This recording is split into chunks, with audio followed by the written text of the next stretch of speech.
And we are live. How's everyone doing today? Yo, what is up, everybody? Hello. Oh, we lost Matt again, apparently. Apparently, Aw. he keeps going in and out. And apparently my shit. This is why I hate fucking Chrome. Firefox, it wouldn't even do it because I wouldn't even have it on there. Chrome, it's all like, hey, I know you're not on this window, but we're still gonna launch the video for you. Mm. I hate you, Chrome. But anyway, back to what the what's going on. So let's just get straight to the point. Who's ready to make fun of Kwanzaa and Mark Wade? Oh, I don't know. Maybe I should. Dude, have fun. You make making fun of Kwanzaa look like a goddamn. Making fun of both of them actually look like a goddamn art. And the fact that they're working together, did they realize who you are? Do they know who you are? I'm just saying. Apparently, Mark Waid does know who I am, and he does not like the Gollum voice. That's too bad because I'm gonna keep doing it. All I'm doing is waiting for more stuff to come out. He's been surprisingly quiet as of late, so I haven't had any material. So I might have to dig around for some stuff his idiot friends online are saying and just do it in his voice. But yeah, I'm not surprised that he's working on that book with Kwanzaa. I figured that that was probably going to happen at some point because he was shilling for him, and it's gonna be just a magnificent clusterfuck of stupidity. Oh, you already know it is. You already know it is. You're just gonna look at it and be like, oh, and I thought black was bad, and I thought white was bad. Was bad. Well, it's This, like he can't edit him. That's the problem. Is that Wade is not going to be able to edit Kwanzaa at all because his progressive stack won't let him. So you're going to get the same shitty storytelling, but then you're going to have this grade A writer's name on it, yep. and you're not going to be. I guess they think that no one's going to be able to tell who wrote what, but we've had what 30 years of Wade. We know what he sounds like. We know his voice. Mhm. So if you think that you're going to be able to write this book and ghost write it for Kwanzaa, and no one's going to realize that it's you, the moment that things make sense in a story, we know Wait, it's written by Wade. So it's like, wait, this actually had some semblance of, proper writing structure, cohesion. It's almost like the writer was somewhat competent. Oh, this is Wade. yeah, This is Wade. Oh, it's stunning and brave to watch them just stunning. destroy Brave. destroy all their credibility by putting out something like this. Oh, dude, let him. Let him. I'm not going to tell him no. I'm not going. I'm going to tell him to keep it up. Keep it up here. Do you want me to send you a typewriter? I got a spare old typewriter. I'll send it to you. Don't worry, Kwanzaa. We'll get you what you need to make an ass of yourself. He doesn't need any help. He was doing that. He was doing that again. I saw that tweet. This guy named Black Cap has just been all over Kwanzaa lately, and he put it up. I think it was yesterday of Kwanzaa comparing himself to the Wachowskis and Georgia Lucas. I saw that. I saw that actually, and it was just the most cringeworthy thing ever. Yeah, and it's insanity. It's like, did they explain their worlds? Yeah, they did it in the first 30 minutes of both films. Did you not watch the films? You know he didn't. You know he didn't.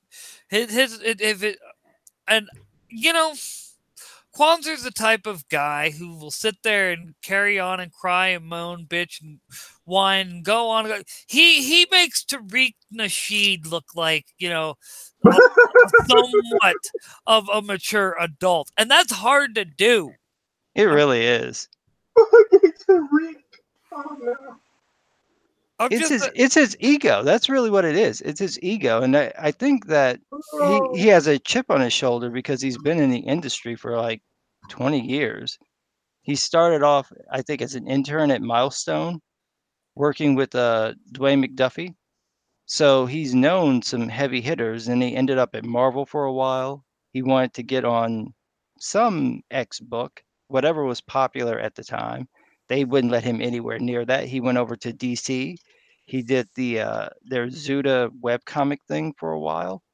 When that bottomed out, he thought he was going to get a regular editor gig or assistant editor gig.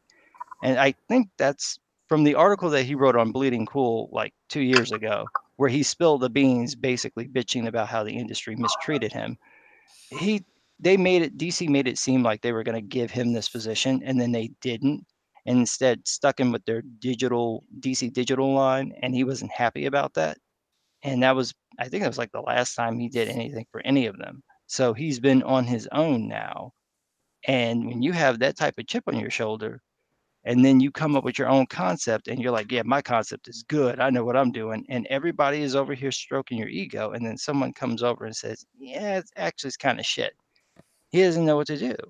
And I'm willing to bet that the reason why he couldn't get any of those gigs is in part because of his ego and that chip on his shoulder being plainly obvious to everyone around him, and he's a bad writer.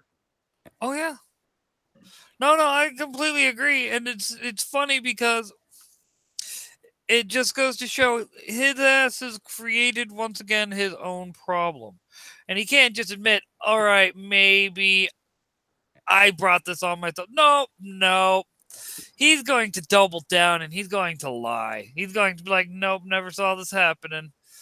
You know He what I wouldn't mean? even give me he wouldn't even give an inch when I pointed out that at the beginning of Black, the main character Kareem, right before he gets shot, he's walking down the street with two other boys, and like one of them has a basketball. So it looks like they were just coming from playing basketball or going to play basketball. Then the cops roll up and say, "You look like two black people. We must shoot you." And they're like, "Oh hell no, they're gonna shoot us." And then one of them bolts, and then they get shot.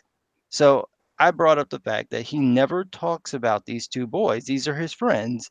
He never brings them up. We don't know their names. We know nothing about them. And Kwanzaa's response was, "Who says they were friends?" What type of retarded ass response is that? Like, you have a problem. Two people died. Your whole story is built around black people getting killed by the cops, and you don't want to address the fact that here are these two guys who died, and like your main character doesn't seem to care about them at all. And then he just went on a tangent. He didn't want to address it. It's like all you had to say was, "Oh, I flubbed it," like Sean Gordon Murphy did with the Jason Todd thing, where he got the order of the Robins wrong, which I don't think is an accident. Actually, I think he did it on purpose, and he was just waiting to see the response. And then when people caught him, he's like, "Yeah, I'll say I did it on accident because the whole series wasn't out yet, so he didn't want to give away part of the plot." So he's like, "Yeah, it was an accident, but it probably wasn't." But his response was, "Okay, yeah, I goofed." He didn't sit there and go like, "I don't know what you're talking about. Jason Todd has always been the first Robin." Yeah, he was like, come on, all right, I fucked up. I get it. Welcome, Sachius. I think that's how you say it. I'm not even gonna ask. Axius, I think, yeah. And yeah, no. And may I say, this whole situation, like it reeks. If anyone watching the way it's going down can tell, it's like, all right, you know, Wade's just doing this in order to help virtue signal some more. Like it's got Some nothing. more. Oh yeah, because Wade never he can never. As if he can try and virtue signal harder than he's been trying to. Oh, this is Wade. That is I think that's all he knows how to do is virtue signal. Well, he's gotten to that point. I don't think it's an accident that he picked Kwanzaa and Magdalene Visaggio to work on this stuff with them. He's deliberately trying to spite DNC. That's what he's trying to do. He's doing it on purpose. And it's like you're working with two people who could not write themselves out of a bad sentence if they tried. They can't write a coherent story properly. Why are you putting your name on it? Like, everyone will know that the reason why anything works is because of you. It's not because they're good, because we can see what they're doing on their own. Like Mhm. Max has like 4 other books out. Nobody is talking about them. Nobody cares that they're ongoing books. They're all the same fucking premise. It's all about some transgender girl or some lesbian. It's all the same fucking story, but Yeah, nobody and cares. well, yeah, and it's shame. It's almost like nobody cared about how who Visaggio was before transitioning, so nobody cares about who Visaggio is after transitioning. You're just a shite writer, and the only reason why you've gotten big as you have is by I'm trans. The novelty wore off. That was what happened. The novelty wore off, and then after DNC stopped talking about her, there was nothing else to say. It's Actually, like, since we're talking about virtue signalers, maybe I should play the Sisters of Sigmar. Be the feminists. Yeah. But you get the point, though. Yeah. It's Wade is like and my whole thought is I think the only reason why Wade's doing this is because it's pretty much come out that he's a fucking loose cannon and has been for years. And he's constantly just showed himself to be that never-ending loose cannon on all the various, social platforms. I feel like actual loose cannons would be offended of you calling Mark Wade a loose cannon. I would say you're right, but at the same, that's like Helsinki Bridge where they referred to the Nazis as real rapey, and it's like, oh my god, dude, what? Who am I offending? The fucking Nazis? I'm just saying. I'm just saying. well, what I'm going to enjoy is that these books that he's doing, nobody's going to buy them, right? Like they're not tied to anything that anyone would be interested in, so no one's going to buy them. And then they're going to get their little, little shake around the industry, and they'll get their little positive reviews, and then nothing will happen. I mean, that's all that's going to happen. Like I did that video about Kwanzaa not being able to get his campaign funded for damn near the entire campaign. It's like, I'm kind of wondering how that happened. Like because it went from it wasn't going to be funded. You could tell it was just barely not be funded, and all of a sudden, they're like the last day or two before it just ping. well, that's not unusual. That's not unusual. There a lot of times campaigns will get a big push at the beginning, and then it flatline, and then right before the end, they might get a lot of donors because word is getting out. Okay, it's about to end. But the other thing that happened was, Richard did a video, and I did a video. I think he did 2, and then I did the 1, and they were right at the end. And I'm pretty sure that Kwanzaa shared those around, like, look at what they're saying about me, that you're a shit writer. Yes, I mean no. Support the campaign anyway. But he went all over the place. If you go and you look, there's like 12 different articles. Half of them he wrote himself about this damn thing, and it got no traction. And it's like you could not fund this damn thing at all. Meanwhile, Ethan Van Sciver puts out something. Within 4 hours, he's not only fully funded, he's got like 40 grand. He was getting like 10 grand every hour. Yeah, pretty much. Like this is insanity. So where are your supporters? Where are your fans that you say love this comic? Where are they at? Nobody showed up. Nobody wanted the book. You had people in the Kickstarter comments saying, "Oh, I forgot that Black had even come out. I forgot about the book, or I stopped midway in reading the Black series. I think I'll finish it now and get this." Like, are you fucking kidding me? I'm just saying. It's almost as if Kwanzaa was such a shit writer he couldn't keep the people who are supposed to be fans of his interested long enough to finish his story. Have you read any of them? No, I don't believe in self-harm. That's probably the best way to put it. Well, sometimes I'm a bit of a masochist. So Chris, You are not a masochist. You are a hero to the comic peoples of comicdom. Why? Because you take the hits that we I don't think we could take it, man.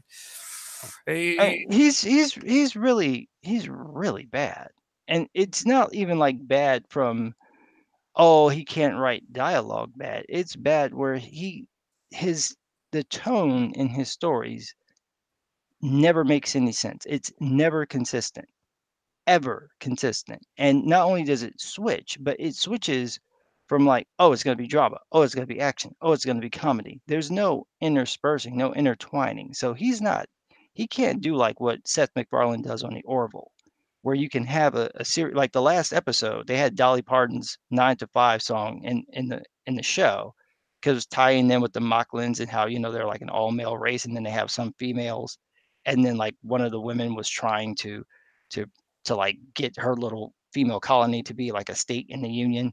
And on the way to this council, she's like looking at the archive for like the human archive, and Mercer like plays 9 to 5. And so she gets inspired, like, this is going to be our revolutionary song. It's like, well, there's a little bit more. She's like, no, this has got to be it. And so when she goes and gives her speech, it's this very impassioned speech about diversity and not being oppressed and welcoming everybody. And then she quotes 9 to 5's verses, right? And so like the humans are like, holy fuck. And it's funny, but it's funny in the moment because it works. It's serious and silly, but you never lose the tension of the scene. The tension is still there. Kwanzaa doesn't know how to do that. So it's Yeah. like, oh, I'm going to put a joke here. And it's completely outside of anything that's going on in the scene. Then he's going to go back to the other one that's like dead serious. And then it's like, oh, I'm going to do action. And it's like, but they're not merging together. Like, why are you doing that? Well, it's about like I've noticed this, okay, and like Tim Pool, like it's snarky. You're snarky. I can be snarky at times, but when now most people think of snarkiness, they think of the way that like SJW snarkiness, and it's like no, that's not snarkiness. That's just being mean. Well, it's a snide remark in and of itself. That's just where it comes from, where the name comes from. But in terms of But it's funny. approach, Snarky is funny though. That's the thing. Snarky is funny. Snide remark. right. There's supposed to be an element Yeah. of humor to it, and it's just like I don't think that he understands how people consume stories. I think that's a fundamental problem. It's like he's someone who likes something and he's inspired by it, but he doesn't get how it works. And he thinks he does. He really does think that he does. And he's around people who are sycophants, so they're not going to tell him, "Hey, this ain't working." They're just going to be, "Oh, yeah, it's okay." Or if anyone does tell him, he won't listen. He'll think, "Well, it's my story. I'll do whatever I want." So you can't grow if you're not willing to take criticism. And it doesn't matter. Like when I first interacted with him, I was very, very polite with him. And he was like the snarkiest little bitch. It's like, well, dude, if you're gonna talk to me like that, let me take my fucking gloves off and deal with you. Oh, Because dude. that was like that's how he is. And it's like you can't be nice to the guy because he immediately starts insulting you. And that's to me, that's the shitty part is the fact that he's needlessly insulting. It's like, dude, most people wouldn't care. We'd be like, all right, weird flex, but whatever. If that's what you want to do, that's what you want to do. And when you are acting like that and you just can't take any criticism and so on and so forth, everyone's just going to be like, all right, whatever, racist. You know what I mean? That's what they did. That's exactly what they did with him. Well, he blocked everybody too. That was the other thing. It's like he Yeah. he Yeah. would block and then unblock and then block and then block. You know what? Fuck you. I'm blocking you now. Deal with that. Right. And that's literally, I'm blocked on him, but that's because back when I first came on the comic scene, you'll like this is one of his. Is when he was referring to everybody, including you, as Uncle Tom's. Yeah. I posted the meme on there. Oh look, the Popo Bridge Popo. Oh look, a woman that doesn't know any better. And then Bren tried to step in. This was my first contact with Bren too. She's tried stepping in to protect him, and then I just played the meme again. Oh, look, a woman that doesn't know any better. Then she called me racist and sexist. Yeah, I haven't had any interactions with that one. You are so lucky. You are so lucky. I'm actually. Oh, am I going up against other undead? Oh, this is gonna be not fun. But yeah, no, I'm so jealous. See, what's funny is though you won't be approached by Ren or anything like that, but Mark Wade will try to say something about you.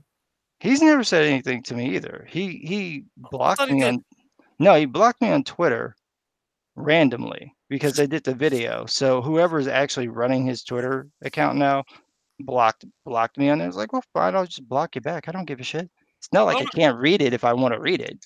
all right. No. What's funny is I actually got blocked too, and I was following beforehand. I was purposely not engaging this way I could hear the stupidity, and then all of a sudden blocked. Well, you bitch. Yeah, they use block bots, and it's like, okay, well, if that's what you want to do, fine, but you're not winning an argument by locking yourself in an echo chamber. Oh no, you're not. No, you're not. And I'm personally looking at it like this. He's just pretty much he's how do I explain? He's just being his usual self of I can't handle any actual criticism because any actual criticism is hate speech to me because I'm some like 40, 50-year-old fat man who can't who apparently hasn't been in the industry for more than 5 minutes. I'm just saying. Batman bad. Yeah, pretty much, dude. I fucking hate how like I used to like Wade. I used to like Wade. I really did. I'm pretty sure a lot of people used to like Wade before he started talking on social media. Right? I think that goes for like a lot of celebrities. I wouldn't So, know. And that's why I don't follow a lot of people on social media. It's like if I don't know what you're saying, then I don't have to be a part of that. the less I know that's going on in your private life, the better. Yeah, Right? basically. I mean, some of them you kind of know are gonna be crazy. Like I like Janelle Monáe. I love her music. Her albums are awesome. If you haven't gotten, go get all 4 of them. They're fucking awesome. All over the place, all different types of music. She's very versatile, but Sister Girl is fucking nuts. You're willing to admit that though. That's the thing. Like with him, it's basically oh no. Anytime any criticism comes my way, it's hate speech because I'm strong and I stand up for the weak. I'm Mark Wade. You can't have it free, free, free. I'm just saying. That's Mark Wade to a T. That is Mark Wade to a T. Well, he's gonna be singing a different tune once he loses this lawsuit, and I'm just gonna enjoy that so much. Just We are. imagine the meltdown that's going to happen in the aftermath of that lawsuit. Dude, I mean, worst case scenario, he'll probably settle, and so you won't find out what the amount is for. But even then, if he settles, he doesn't win. The only way he wins is if he wins the case. yeah. Anything short of that, he loses. And that's what makes it so funny because it's he put himself in that situation. Well, not only that, but you gotta remember, in order for him to be able to make a counter claim or at least defend himself, he has to reveal all this information. So at some point, he's gonna have to get up in front of the court and explain what exactly is going on. So you're going to have a judge listen to this grown ass man say, "Well, somebody said something about me on Facebook and on YouTube and on Twitter, and I just couldn't help myself. I had to defend the weak and helpless because they couldn't defend themselves. Like, oh, from what? Some Right? guy making a video that 99% of the world has never fucking seen. What are you talking about?" It's pretty much the classic Mark Wade acting before thinking, because out of all the stories that you hear about Wade, that's pretty much his. I guess you could say his MO. He'll open his mouth, do something really stupid, and get people all pissed off at him, and then turn around and be like, "My bad, my bad. I don't know. Delete everything. Delete. Burn it all. Burn it all. It's on the internet. Once it's on the internet, it stays on the internet. Burn it all." But who told him to go to not one, not two, but 3 different sites and brag about getting someone to not publish a book?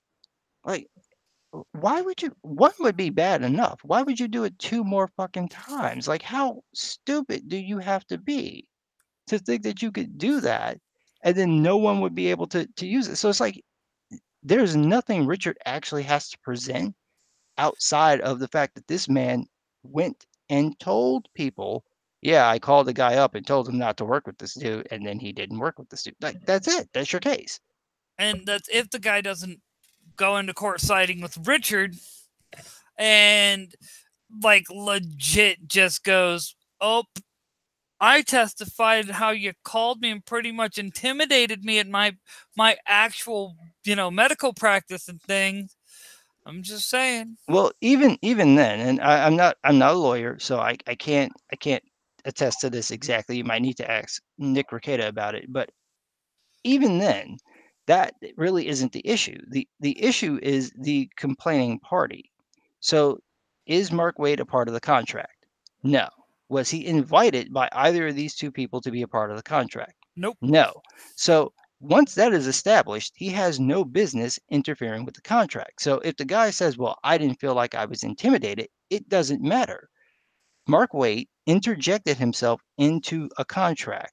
And all the guy has to say is, well, after Mark Wade contacted me, I made this decision. And then the judge has to ask, well, why did you make the decision? And then whomever it is that's questioning that, if his answer is, well, because I thought, this wasn't a good idea or anything like that, that's going to Yeah. require follow-up questions. So at some point, you're going to have to really admit why you did this. And you got to remember, they sought Richard out. It wasn't the other way around. So it's like you arbitrarily decided to change your mind after seeking the dude out and knowing his background, because you had to know. That was why you knew of who he was. So you were fine with that for a couple of months, and then you get this call from Mark Wade, and now you don't want to do it. I mean, no judge is going to buy that the guy wasn't bothered by it. So it's just not going to work, and that's really the problem. But even then, you don't, even if the guy says, well, I didn't feel intimidated, doesn't matter. Mark Wade said 3 different times that he was the reason this contract was severed, that he called the guy and made this happen. He said it himself. So that was the conclusion that he drew, and it makes it sound like that was his intention. So if he's admitting that he did that, that's a strike against him. It would be no different than if you go to court and there's no body, there's no person, but you're like, I killed somebody, and you describe what you did. Well, they're going to have to take you at your word. Right. So this is the same thing. It's like, okay, well, you're saying you did it. We don't have any evidence, but we have your actual, confession. Well, if we assume that you're telling the truth and you're really the danger that you claim to be, well, your ass is going to jail. No, it just kind of makes me laugh. We have a situation where he created his own problem. He acts like he's this big Billy badass. Oh, look at me, I'm the great Mark Wade. Nobody can touch me, and so on and so forth. Until it's time for somebody to touch him. And then he's like, but I wasn't doing anything. I'm just looking the what I've often referred to as the basically cause trouble for minorities, claiming to be in the defense of said minorities, and then hiding behind the minorities when you've gotten yourself into some shit. That's literally what the SJW way of doing things. Lie, do everything wrong, and then hide behind the people you claim to protect in the first place. That's what Wade's going to do. So does he put on the stand, well, I had to protect the brown people, Your Honor. And then he's going to have to name who they are. And that's going to be the other thing, because you can't just say nebulously, oh, I'm protecting someone. Who are you protecting? So he's going to have to pick somebody, right?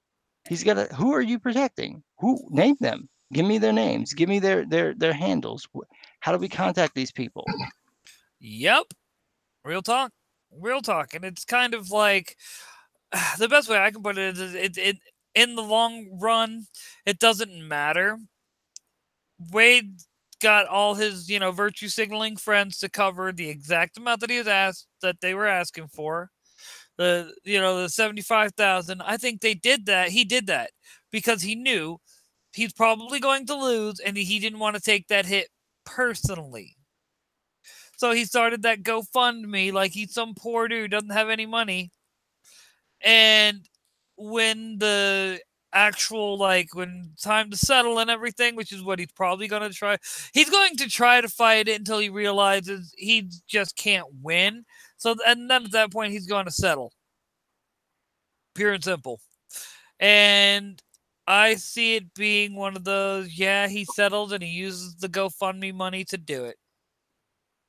Well, but I mean, it's obvious that's what he's doing. It's just tacky, and then it shows his lack of character. Wait, Wade had character? He thinks he does. Up the brightness a little. Dude, it's we're dealing with people who are ideologues. Ideologues most of the time are willing to put everything and anything above. You know what I mean? They were, best way to put it, they are that individual that will do something for the greater good, but what that greater good really is more often than not just their own personal ends, if you will. I don't think Wade has the ability to help anyone except himself. And the only reason why he does that is because, he says he does is because he thinks it'll make him look good. Oh, yeah, just false platitudes, empty platitudes wherever you look. Uh-huh. Oh, yeah. But either way, but at the end of the day, it doesn't really matter, because now we have the team up. The two-man crew. 2.5 if you count Mags. You have the wokest warriors protecting comic kind from the evil comic skaters and their good storytelling and professionalism most of the time. Yeah, I cannot wait to see how ridiculous these stories are going to be, because the premise of the one with Kwanzaa is the school shooting happens, and then after the school shooting, the kids get the powers. The survivors of a school shooting gets superpowers. Yeah, after, not during, where it would be interesting, but useful. Right after. So, did they have the powers during the school shooting and just not know it, or were they lazy bitches and didn't want to help anybody? Right, and does it exist in the same world as Black? And are they all only Black people that get these powers, or is there white people? So are you? I thought the whole premise of your world was only Black people could get powers. Kwanzaa, why are you being racist? Why you got to be punching down like that? And this is also kind of implying that the school shooting is what gave them the superpowers to begin with, which is kind of weird. Right. Yeah, and not exactly sure how surviving a school shooting gives you powers. One of the reasons why I didn't do a video about it is because you just have the premise, and so you don't know what the execution is going to be really. So that's a way to put it. Yeah, but I'm using it in the most general sense of you don't know where they're going with it. So I'm gonna wait till more information comes out before I make a judgment about it. But from the little that I've heard, it sounds like it's like, oh, they've got these powers, and then they've got to decide what they want to do now that they have these powers. Like, what? Why do you I think that that's an interesting story? Right. I bet that if there is a white guy who got the powers from the school shooting, he is going to become the next school shooter Of or course he something. is. Except now he's going to be more efficient because he has superpowers. Yeah, because what's your gun control going to do to a guy who, I don't know, can fart out the Black Plague or shoot lasers out of his eyes or something? Right. No. See, you're still. Stop it, Duskquill. Saxius said, guys, you're so mean to poke holes in this very diverse story. That's bigoted. We're being bigots. We're being wrong. Now Guys, we're asking questions that should be asked before you write something this fucking retarded. I know, and Gorgonites like Kwanzaa watches Chronicles one time. This is my idea now. It's like, guys, don't be mean to the zombies. The zombies deserve your respect. what's up, Feel Cool? By the way, what's up, Gorgonite? What's up, Metro? I saw you in the chat. Oh, we got Gorgonite? Yes, we do. We have a Gorgonite. Hey, don't you tell me to shut it, Gorgonite. I'll sick my ghouls on you. How very ghoulish of you. Got to deal with this absolute dude here. I'm Man, just saying. I freaking love the design of this game. I can't wait until I can actually start streaming this because I think everyone would enjoy watching me play some Zelda and be like, I want to play some Zelda too. Okay. Vampire time. Chris, would you want to play some Zelda? I don't have a Nintendo. Ouch. I only have a PS4 or It PS3. works though. Oh, you're a PlayStation guy. No, not a problem.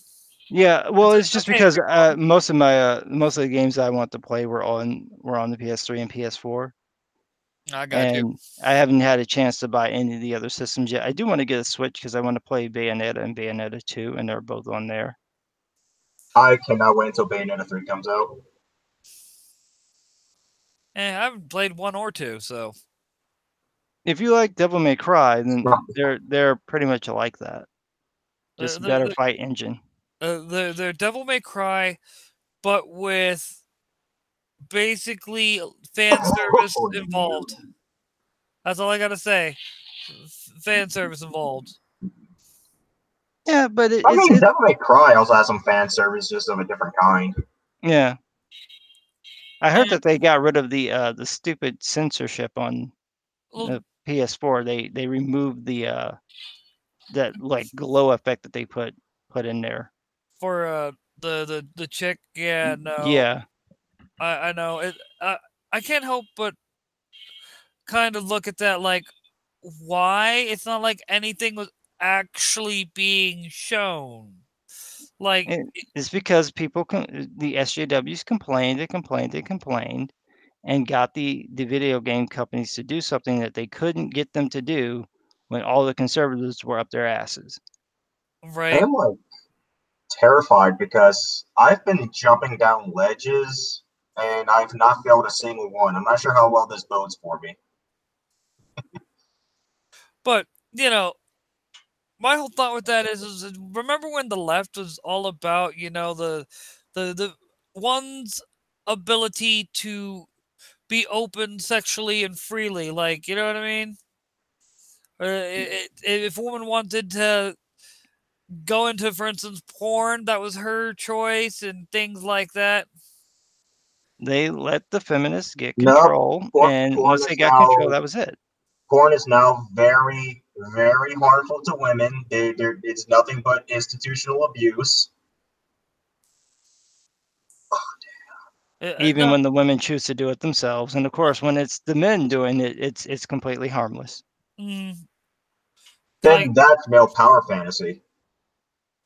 Oh yes, and but at the same time, they'll sit there and be like, "But what about the way women are portrayed within various mediums? Not all women are, you know what I mean?" Not all women are the perfect hourglass figure. No, not all of the women on your side has an hourglass figure because of the fact that y'all accepted what is it, that body positivity or whatever. Be as fat as you want. You could eat your weight in you could eat your weight in, basically ice cream for all we care, and then, we'll just say you're beautiful. Whereas the bright, let's just be honest, there's a reason why you see most conservative, like, women, like Candace Owens, Daisy Cousins, half the female, anchors on Fox, things like that. They're all thin, really pretty, and so on and so forth. I'm just saying, you notice something? It's just it's a weird thing to put out there to tell people, don't exercise. Don't take Oh, care of no, yourself. no. Just, get fat. Just eat whatever you want. Don't just sit there and just love your body the way that it is. Well, yeah, okay, but you're gonna die if you continue to do that. We're all gonna die, but you like to die a little bit later than that, and you don't want to die, with a fucking ho-ho sticking out the side of your mouth. Why don't Right? you, exercise, eat healthy? Then Right? all Maybe. their entire message is, well, that's just this institutionalized beauty standard. No, it's No, it's that's what you look like when you eat healthy, right? It's not like you're being punished. It's a reality of a situation. When I used to be very overweight, and then I started changing my diet, and then I took Stacker 2, which really helped. And and then once I lost the weight, I managed to keep it off. I haven't gotten anywhere near that size again. So I haven't been working out lately, and I put on some body fat. So my goal is to get that off. I know what to do. I know how to do it. It's just a matter of doing it. One of the things I'm doing is I'm fasting again because I used to, I just eat when I'm hungry, and I haven't been eating that well. But if you fast, even if you're eating food that's not really that good for you, it's gonna have less of a negative impact than if you're just shoveling it in your mouth all the time. oh So it's yeah. like, it's and the thing is that your body is built to do that. It's evolved to not eat for long periods. So it's not like it's gonna kill you to, I'll eat once a day and I'll see how I feel. You'll adapt. You'll be hungry for like 2 hours and then your brain will be like, oh, I'm not gonna get anything. You'll be fine. Drink some water. If you get really, really hungry, try to, last. Try to do 4 hours, 8 hours, 10 hours, and then see how long you can last. Do it at night. You're gonna go to sleep. You're not eating God when you're damn it. asleep, and then there you go. It's like there are ways to do it, but these folks are like, no, you have to love women however they look. But it's interesting. It's only women. They don't say anything about fat dudes. They don't care. It's Yeah. only women. Oh, I know, and it's one of the big. I guess the best way to put it is why it irritates me. It's like, oh, like, you should love a woman even if she's what's going on, Mecca. But you should love a woman even if she is, bit few extra pounds or 100 pounds overweight. You should still love her.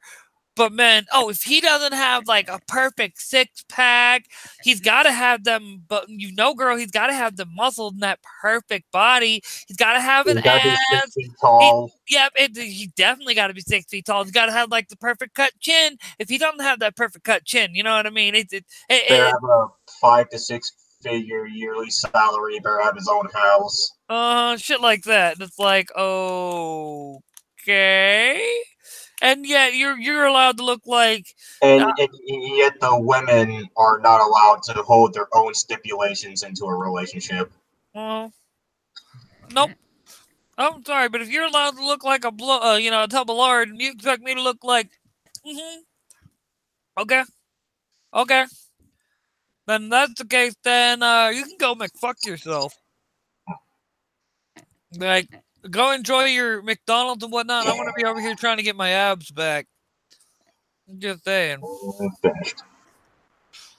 Well, that's the other thing too, is that they get pissy with men for being able to get in shape, and like, well, it's easier for you.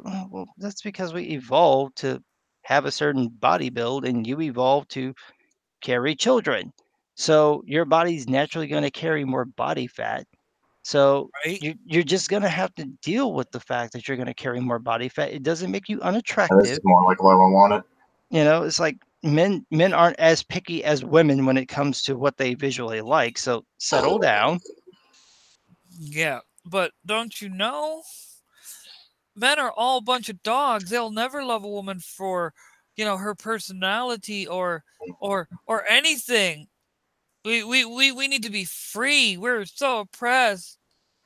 Yeah, men are not nearly as picky as women are when it comes to dating. They have that thing with the OK Cupid, where I don't know if you saw That's that ridiculous. graph that came Yeah, out. I know what you're talking about actually. Yeah, it's hilarious. It's like the men have this nice spectrum. The women's like 80% of men are ugly. Yeah, pretty Like much. Like real talk. what magical fantasy land are you living in where all dudes are like gorgeous? Because I've like Mm, every dude is like butt ugly except for like these five guys. mm. And the thing is like men though at the same time retain their uh value up till 50. Women statistically top are said to top out around 18. And it's like, oh, what's that saying about our culture? When men have like statistically, you know what I mean? Well, I like that. I like that bit with Charlize Theron. She's like, "How come nobody will date me? Like men need to step up." Bitch, have you looked at yourself in the mirror? You're a goddess walking on earth. What regular dude is gonna be like, "Yeah, I have a chance with her"? Right? Like first of all, you like look at yourself. You're like an 8 when you're sleeping.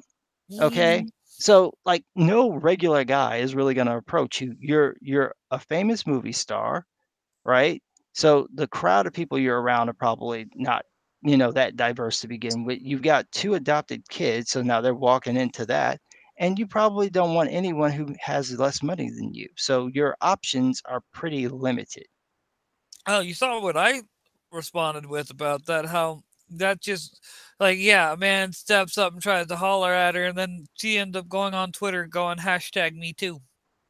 I'm just Well, saying. yeah, there's that possibility too. That's the other thing that you gotta worry about.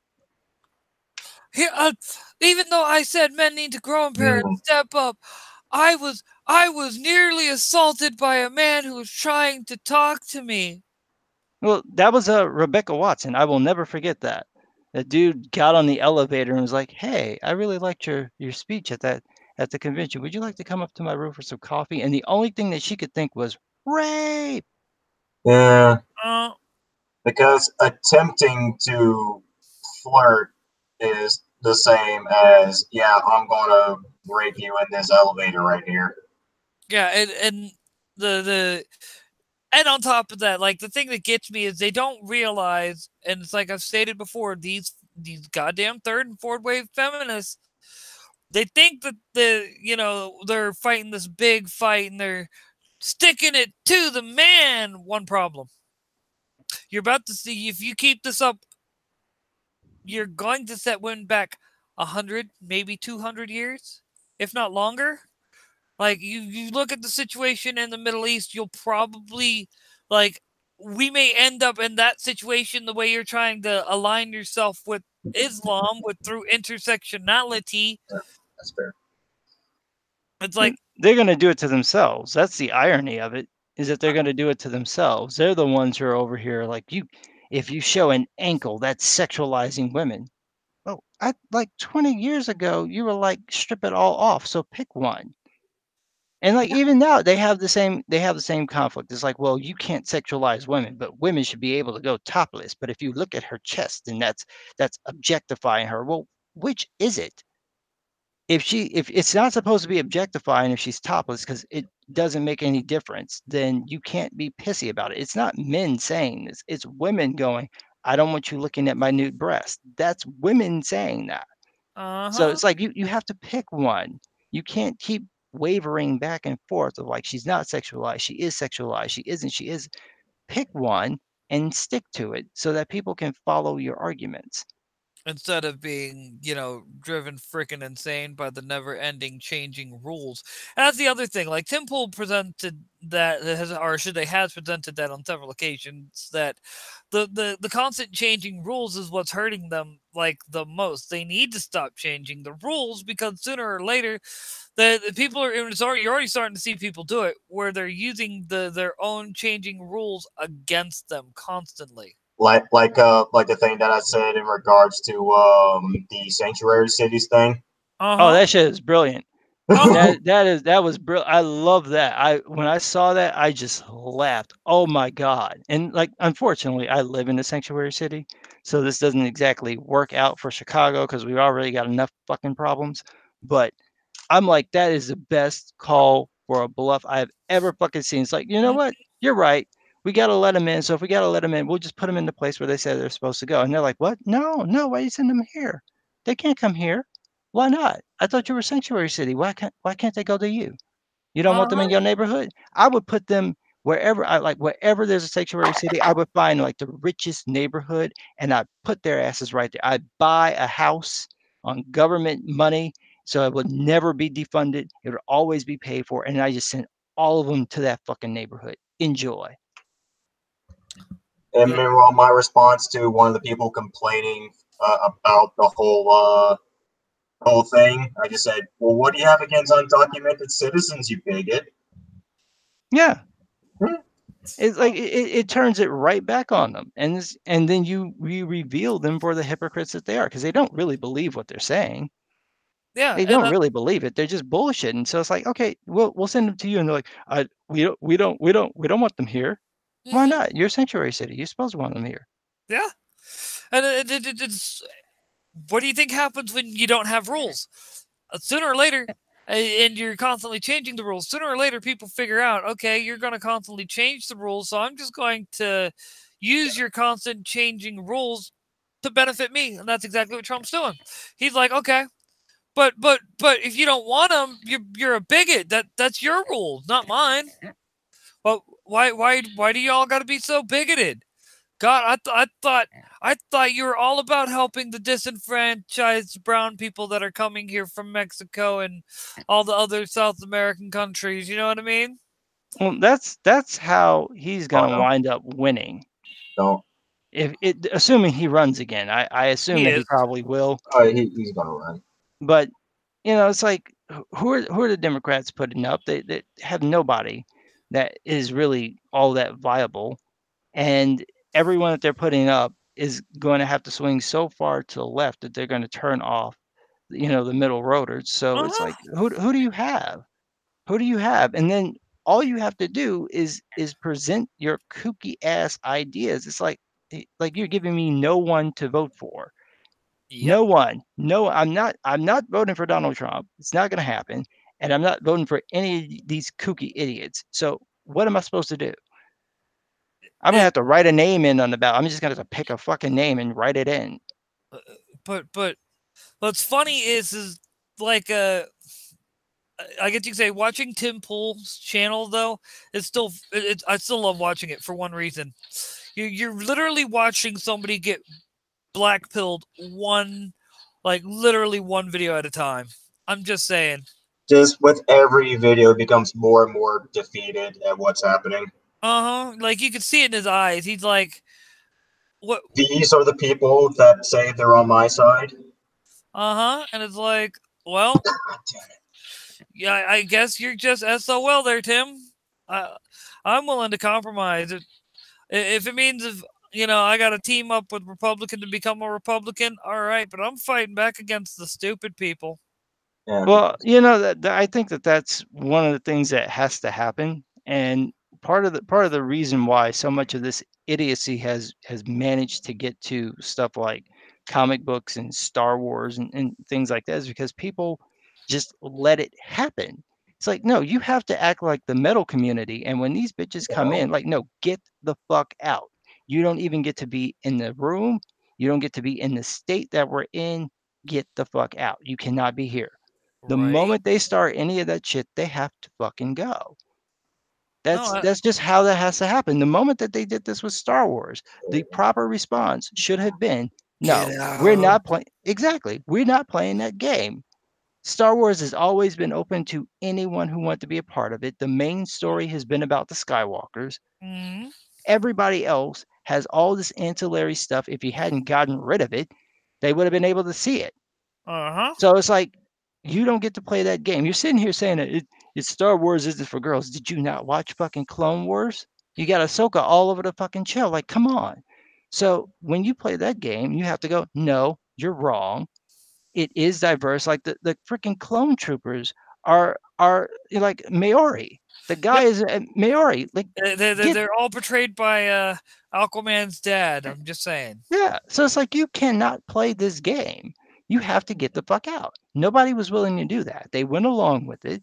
And then once they went along with it, that let it expand the way that it did. So by the time people were like, wait a minute, it's like, it's too late.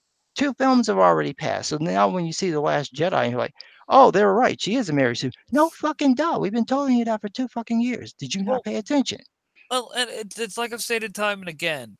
It's like with the realm of comic books and Star Trek and whatnot, and Star Wars, we're all very egalitarian lot. We don't really care. You want to come in, you want to watch some Star Wars, watch some Star Trek, read some comic books with us, whatever, play some video games.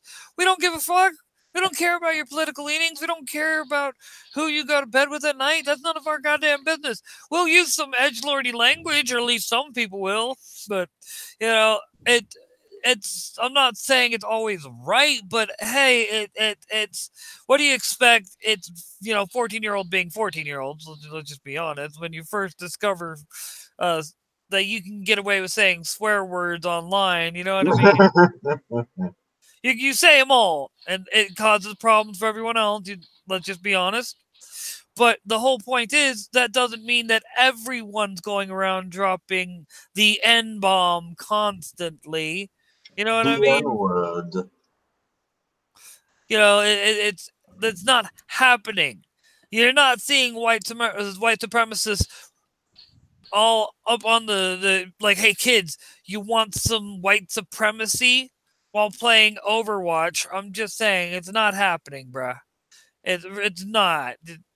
Well, they managed to convince people that it was, and that only happened because people bent over backwards to do it. I remember when I went to C2E2, I think it was either 2014 or 2015, they printed on the damn card, like, cosplay is not consent. Who thought that it was? Like, who is sitting here thinking, oh my God, there's someone dressed as Power Girl. Let me go and stick my hand in her titties. Like, nobody was doing this. But here you're presenting this false narrative. People are too afraid to go, what you're saying is bullshit. We're not going to go along with it. Shut the fuck up and move on. Instead of just standing your ground. Because what happens when people stand their ground? Nothing happens. It's, right. Rockstar stood their ground with Grand Theft Auto. It's still sold. It's like, okay, it got booted out of Target Australia. That was it. It's still sold. It's like they did the same thing with Red Dead Redemption 2, where like, you get to attack a feminist. And they're like, yeah. And they took the guy's video down, they threatened his channel. So what happened? A bunch of people started making more videos deliberately targeting this bitch. It's like, if you had just shut your fucking mouths and let it be, it wouldn't have been a problem. I think it's something like the Streisand effect is what I think that's called. Yeah. But it's just the nature of the way that this stuff works, is that when you see it pop up, you have to slap it down immediately. Like, no, we're not going to have it. Because if you entertain it, they're going to do what they're doing now. Yeah. But the thing is a lot of people didn't, like, I was one of the first people seeing what social justice warriors were from the get-go. Like, I don't know if you saw this. Let me bring my computer back. Because, it's the same screen for both my main monitor and what I'm using. This is the exact thing that I've been trying to, like, for years, been telling the SJWs, shut up. You're making things worse. Why you don't know what the hell you're talking about? You're just creating more problems. You're adding recruits to the white nationalists. And then I saw this go around on Twitter. And I mean, screen share as well. Might as well. This way, everybody can read it with me. Why not? And dink, dink, white box. Draw. All right. Hi, OP. Straight up cracker here from the most crackery part of the U.S. The reason white racism is increasing is because this generation of young white men were raised to be the least generation of whites to ever exist in the history of this planet. We grew up being taught that racism was bad, that we were all going to move past it and work together towards a better future. Oh Even yeah, here in I've the seen most that. yeah, even here in the most traditionally racist part of the country, nearly every young white boy in my generation grew up watching black athletes, black actors, listening to black musicians, etc. It was all normal. We were 95% post-racial. So as we got older, we stuck our hands out in friendship to everyone like we'd been taught to, and then every non-white group on the planet came by and sucker punched us from behind, called us evil white devils, and told us we deserved to die. We were ready and willing to move on from the past, and the rest of you weren't. Instead of shaking our hands and marching off together, you chose revenge against the only white people who've ever let their guard down. So now yous can't be our friends, and we're reforging the identity we were taught to shed. Well, And it's even worse than that actually, because what they're doing, it's not even that. That's part of it. That definitely comes in. But what's really causing it is that the left is doing the identitarianism, and it's only natural if you group everyone else that the people who are left behind are going to group too. So yep, if I get to be proud because I'm the descendant of slaves, then why shouldn't someone else be allowed to be proud because they were descendant from white people? And it's like you can be proud that you're Irish, you can be proud that you're Italian, you can be proud that you're Polish, maybe not German, maybe that one's still a little taboo. But Yeah, nah, but if you're proud of your race, just in general, of being white, that's bad. And it's like, well, there's a history of badness with it. Yeah, we know, but you're over here saying that you can be proud that you're Hispanic, you can be proud that you're black, you can be proud that if you can be proud of those groups, then other people are going to want to be able to do the same thing too. When you tell them that they can't, there's a problem. Then when you group them and say you're all the enemy, so no matter what you do, you're automatically the bad one, what do you think is going to happen? They're yep. naturally going to react by saying, well, if this is how you grouped me and I feel good about myself, then what about my pride? That's naturally going to occur. It's what people do. It's how humans work no matter where you go on the planet. It's what they do.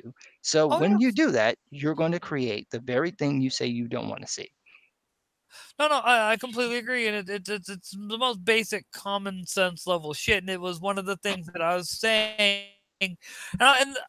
Like all the people I knew that were SJW or ended up becoming SJWs, I tried telling them from the get go, hey, you don't want to do this. You're going to be making the problem worse. No, no, stop constantly calling everyone who disagrees with Obama racist. That's not how you get people to come to your side. You're just going to end up creating actual racists. No, please stop. Don't do this. Stop. You know what I mean? but they do it anyways because what else are they going to do? No, they don't have any arguments. I mean, that's at the end of the day, that's kind of the problem is that they don't really have a way to convince people of their positions. So when they do it, they just 75. insult. That's all that they've got. It's like if you won't agree with them, then you're a bigot, right? You don't like the Green New Deal, you think it's bad, well then you want the earth to die. But Or maybe I want you to explain how your fucking plan works, you ditzy dumbass, because you're saying get rid of planes. How are and we going to get to other continents, dummy? right, and then the whole Yeah. second page about Almost. racial equity, reparations, and things like that. And it's like, okay, so reparation for black people. I'm I'm I'm Irish. Does that mean all Irish who came over here they were treated poorly and things like that? Do we get reparations No, too? you don't get anything. You get nothing. You get absolutely nothing because you weren't enslaved. But what we're going to do is we're going to give the money to the people who are descendants from slaves. And we know exactly how well it goes when you give people who you presume don't have any money money. They spend all that shit real quick. This is Right. what happens to every lotto runner that on the face of the planet. Every time these people win money within like 5 years, they're broke. How did you go through $200 million after all the taxes are taken out? You're just because buying they shit. yeah, because they don't have any discipline with their money, so they just go out and buy all the stuff and give out their money to family and just eats it all up. Yeah, that's exactly what happens. So it's like, this is your brilliant idea. And then how do you figure out who gets what? How do you determine that? Like if you have people who are of mixed ancestry, do you get a portion of that? Right? Like I'm 88% or at least of of West African descent. So all like most of my ancestors were slaves. So do I get 88% of the reparations? And since the other remaining half, like the other percentage, at least 2/3 of that is white, specifically Irish, do do I have to punish myself? Like how does this work? And then where's the money gonna come from? Who are you gonna take the money from? And then what about the black people who have made it, who are, you know, middle class, who don't really need the money? Do they get it too? It makes no logical sense to do this.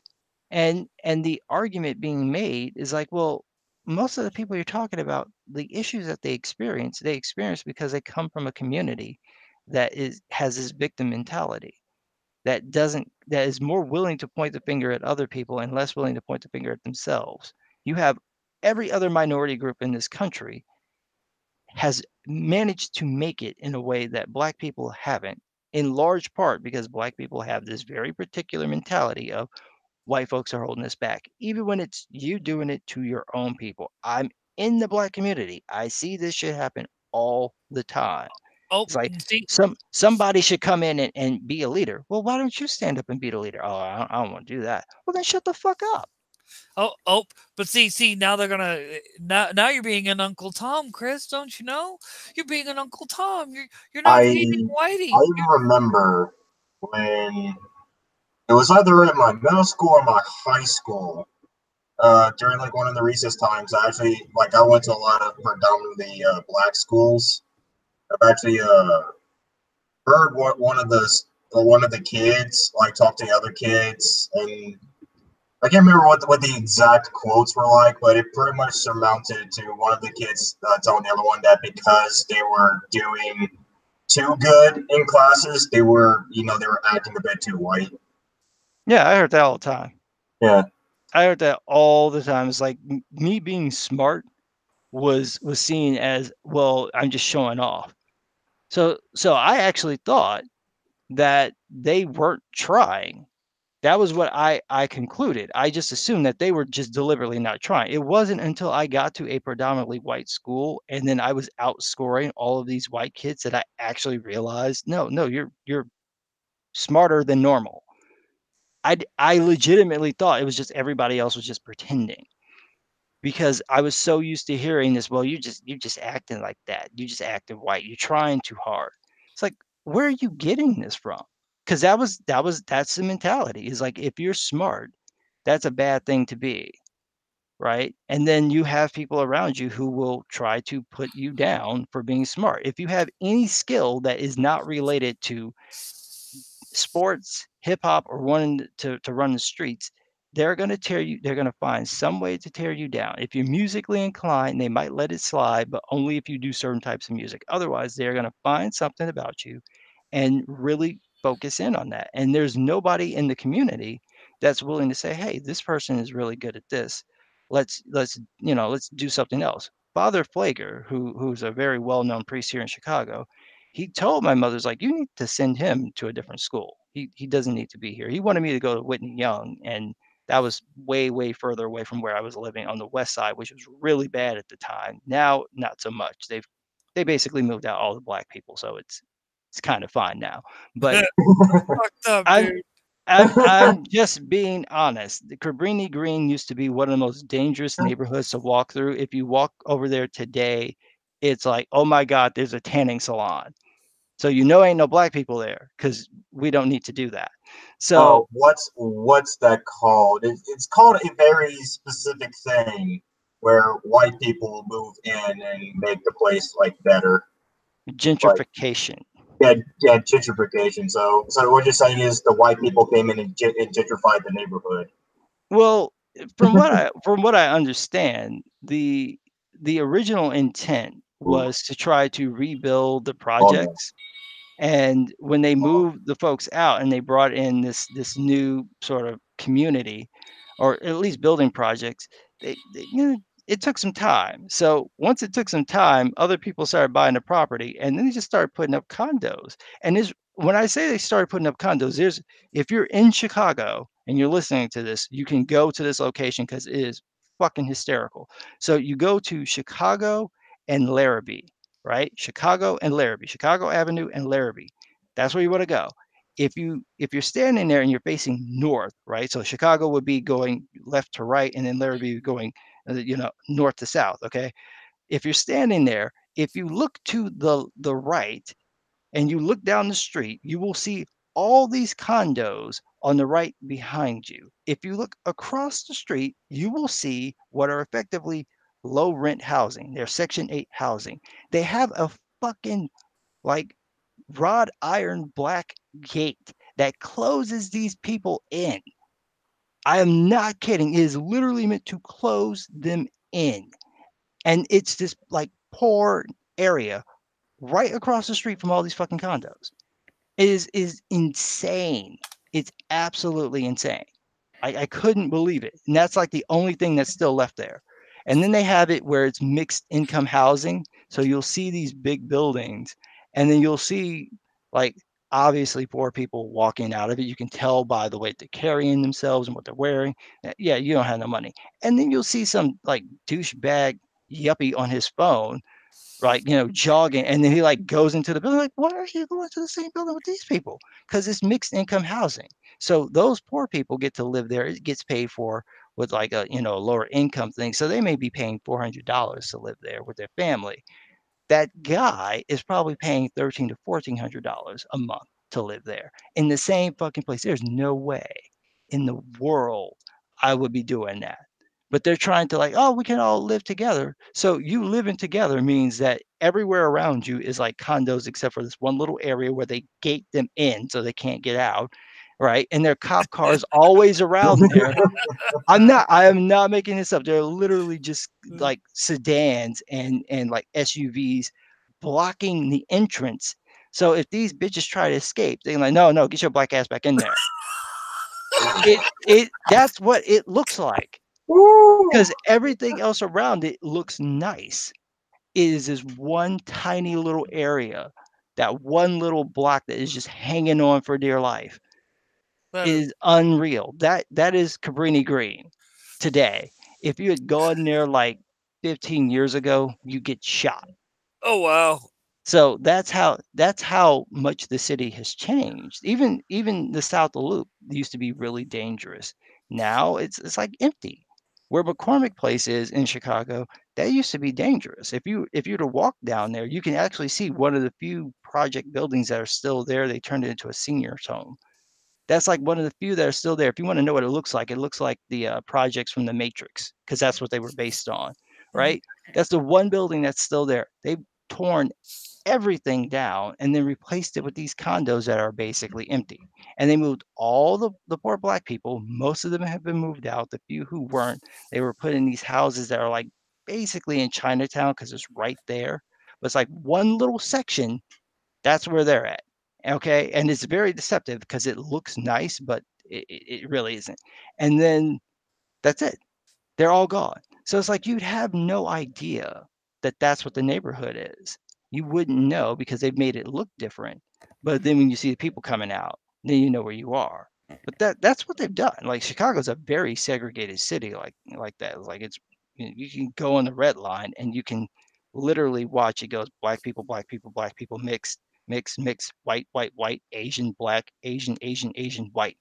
Like that's what happens because all the neighborhoods are just segregated like that, and it's just remained that way. Wow. We got Sporkman in the chat. Yes, we do. If you haven't, you need to head over to Indiegogo and back his books. Forkman Goes to Japan, volumes 1 through 3. And yeah, watch the commercial that's there. Get 1 second. I apparently have a dog barking at something outside. And I'll be getting Oh, no. coffee.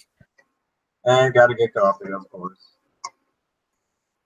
So, other things happening notwithstanding, Jessom guy, how have you been doing lately? Okay. I got a little sick earlier last month. Overcame that. That was probably the sickest I've been in a while. So that was why I wasn't doing any videos for a bit. And then once I overcame that, then it's just a matter of trying to get as many videos out as I can. The worst I've experienced the past month was just allergies because of pollen. Yeah, it's not that bad here yet, but we have been having like drastic weather shifts. So Right. I think it was last Saturday, it was like in the 60s. It was very nice. And then I think it was like on Monday, Tuesday, it was still pretty warm. And then the next day, it was 39 degrees. So, Hmm. like one day, it's so warm that I'm boiling in my jacket. And then the next day, I have to put on fucking 2 skull caps to keep my head warm. It's insanity. So, once That it sounds about right. yeah, once it settles, I'll feel better, but my sinuses have been all jacked up. Right. So you're trying to get into some, get back into making some videos. Do you have any ideas for any new videos to make? Yeah, I've got a couple. Since what I usually do is I write out scripts and then I, read them out. It takes me some time, and most of the stuff that I want to do, they're long Japanese series, so it's going to take me some time to Mhm. go back through and remember them. Most of it I can remember off the top of my head, but I want to double check. So I don't want to have to reread all of 74 Right. volumes of Naruto, but I might have to. So it's been a while. Mhm. I just recently uh, posted a video for my indie tabletop showcase series, and that thing has been like a month overdue because of a whole lot of recording issues and school issues happening. Yeah, the But video editing takes a lot of time, and I think people underestimate if you're not just recording yourself on like Zach does, that it when you're editing it takes a bit of time, especially if your equipment isn't cooperating with you. definitely, but at least I finally managed to get it before the 23rd, where I have to do an interview for another indie tabletop creator. But Yeah, I I like haven't the better gotten into idea. that yet. I know people are trying to get me to get into it, but I just not my thing. Tabletops. Yeah, I like the RPGs on the screen with the controller in my hand. That's what I like. But in a tabletop, you are the controller. Yeah, my imagination works well on its own. It doesn't need help. The less extra I have, the better, because that was what spawned that weird dream that I had. So it's like my imagination does that all by itself. It doesn't need assistance. Right. I do like the artwork for those things, though. Those are really cool. Right, there's some pretty great artwork, especially for the creator I'm going to be interviewing in a couple of weeks. They made an Afro punk game, and the artwork for that is very, very good. I think I might know who you're talking about because I Uh, might know some of the people involved in that. At least who did uh, some of the art for it. Swordsfall. Maybe I might know them by the given name because I follow a bunch of people on Facebook, and so it's usually under their actual names. Swordsfall. Welcome to Ticker. Ticker. No, I haven't heard of that one. Maybe Eh, it's not the same one. But I've seen one on my Facebook account where they were showing different types of art for it, and it looks interesting. I'm always fascinated by that. I saw one for Star Wars years ago in a Borders, and there was like this woman on the cover with a pink lightsaber, and I'm I like, think how? there's like 2 or 3 Star Wars tabletops. I'm pretty sure, Yeah, not including like, not including. Well, that's just RPGs and not including like miniature strategies. yeah, I don't know what it was for. I was just fascinated by the like the pink lightsaber. Like, how the fuck does that work? And I didn't know what it was, so I thought it was an art book. So I started flipping through, and I'm like, why is all this? Where are all these words here? Where are the pictures? And there's like, scattered images throughout. So I almost bought it, but there weren't enough pictures in there to justify it. Right. So what's the conversation moved on to? We Tabletop were game. talking about videos, and then it went into tabletop. I gotcha. Since I'm still feeling like they're the mariachi band playing in the back of my skull, it's time for another Excedrin. We had a cold front come in, and now we're under a storm, and so the weather is giving me a headache.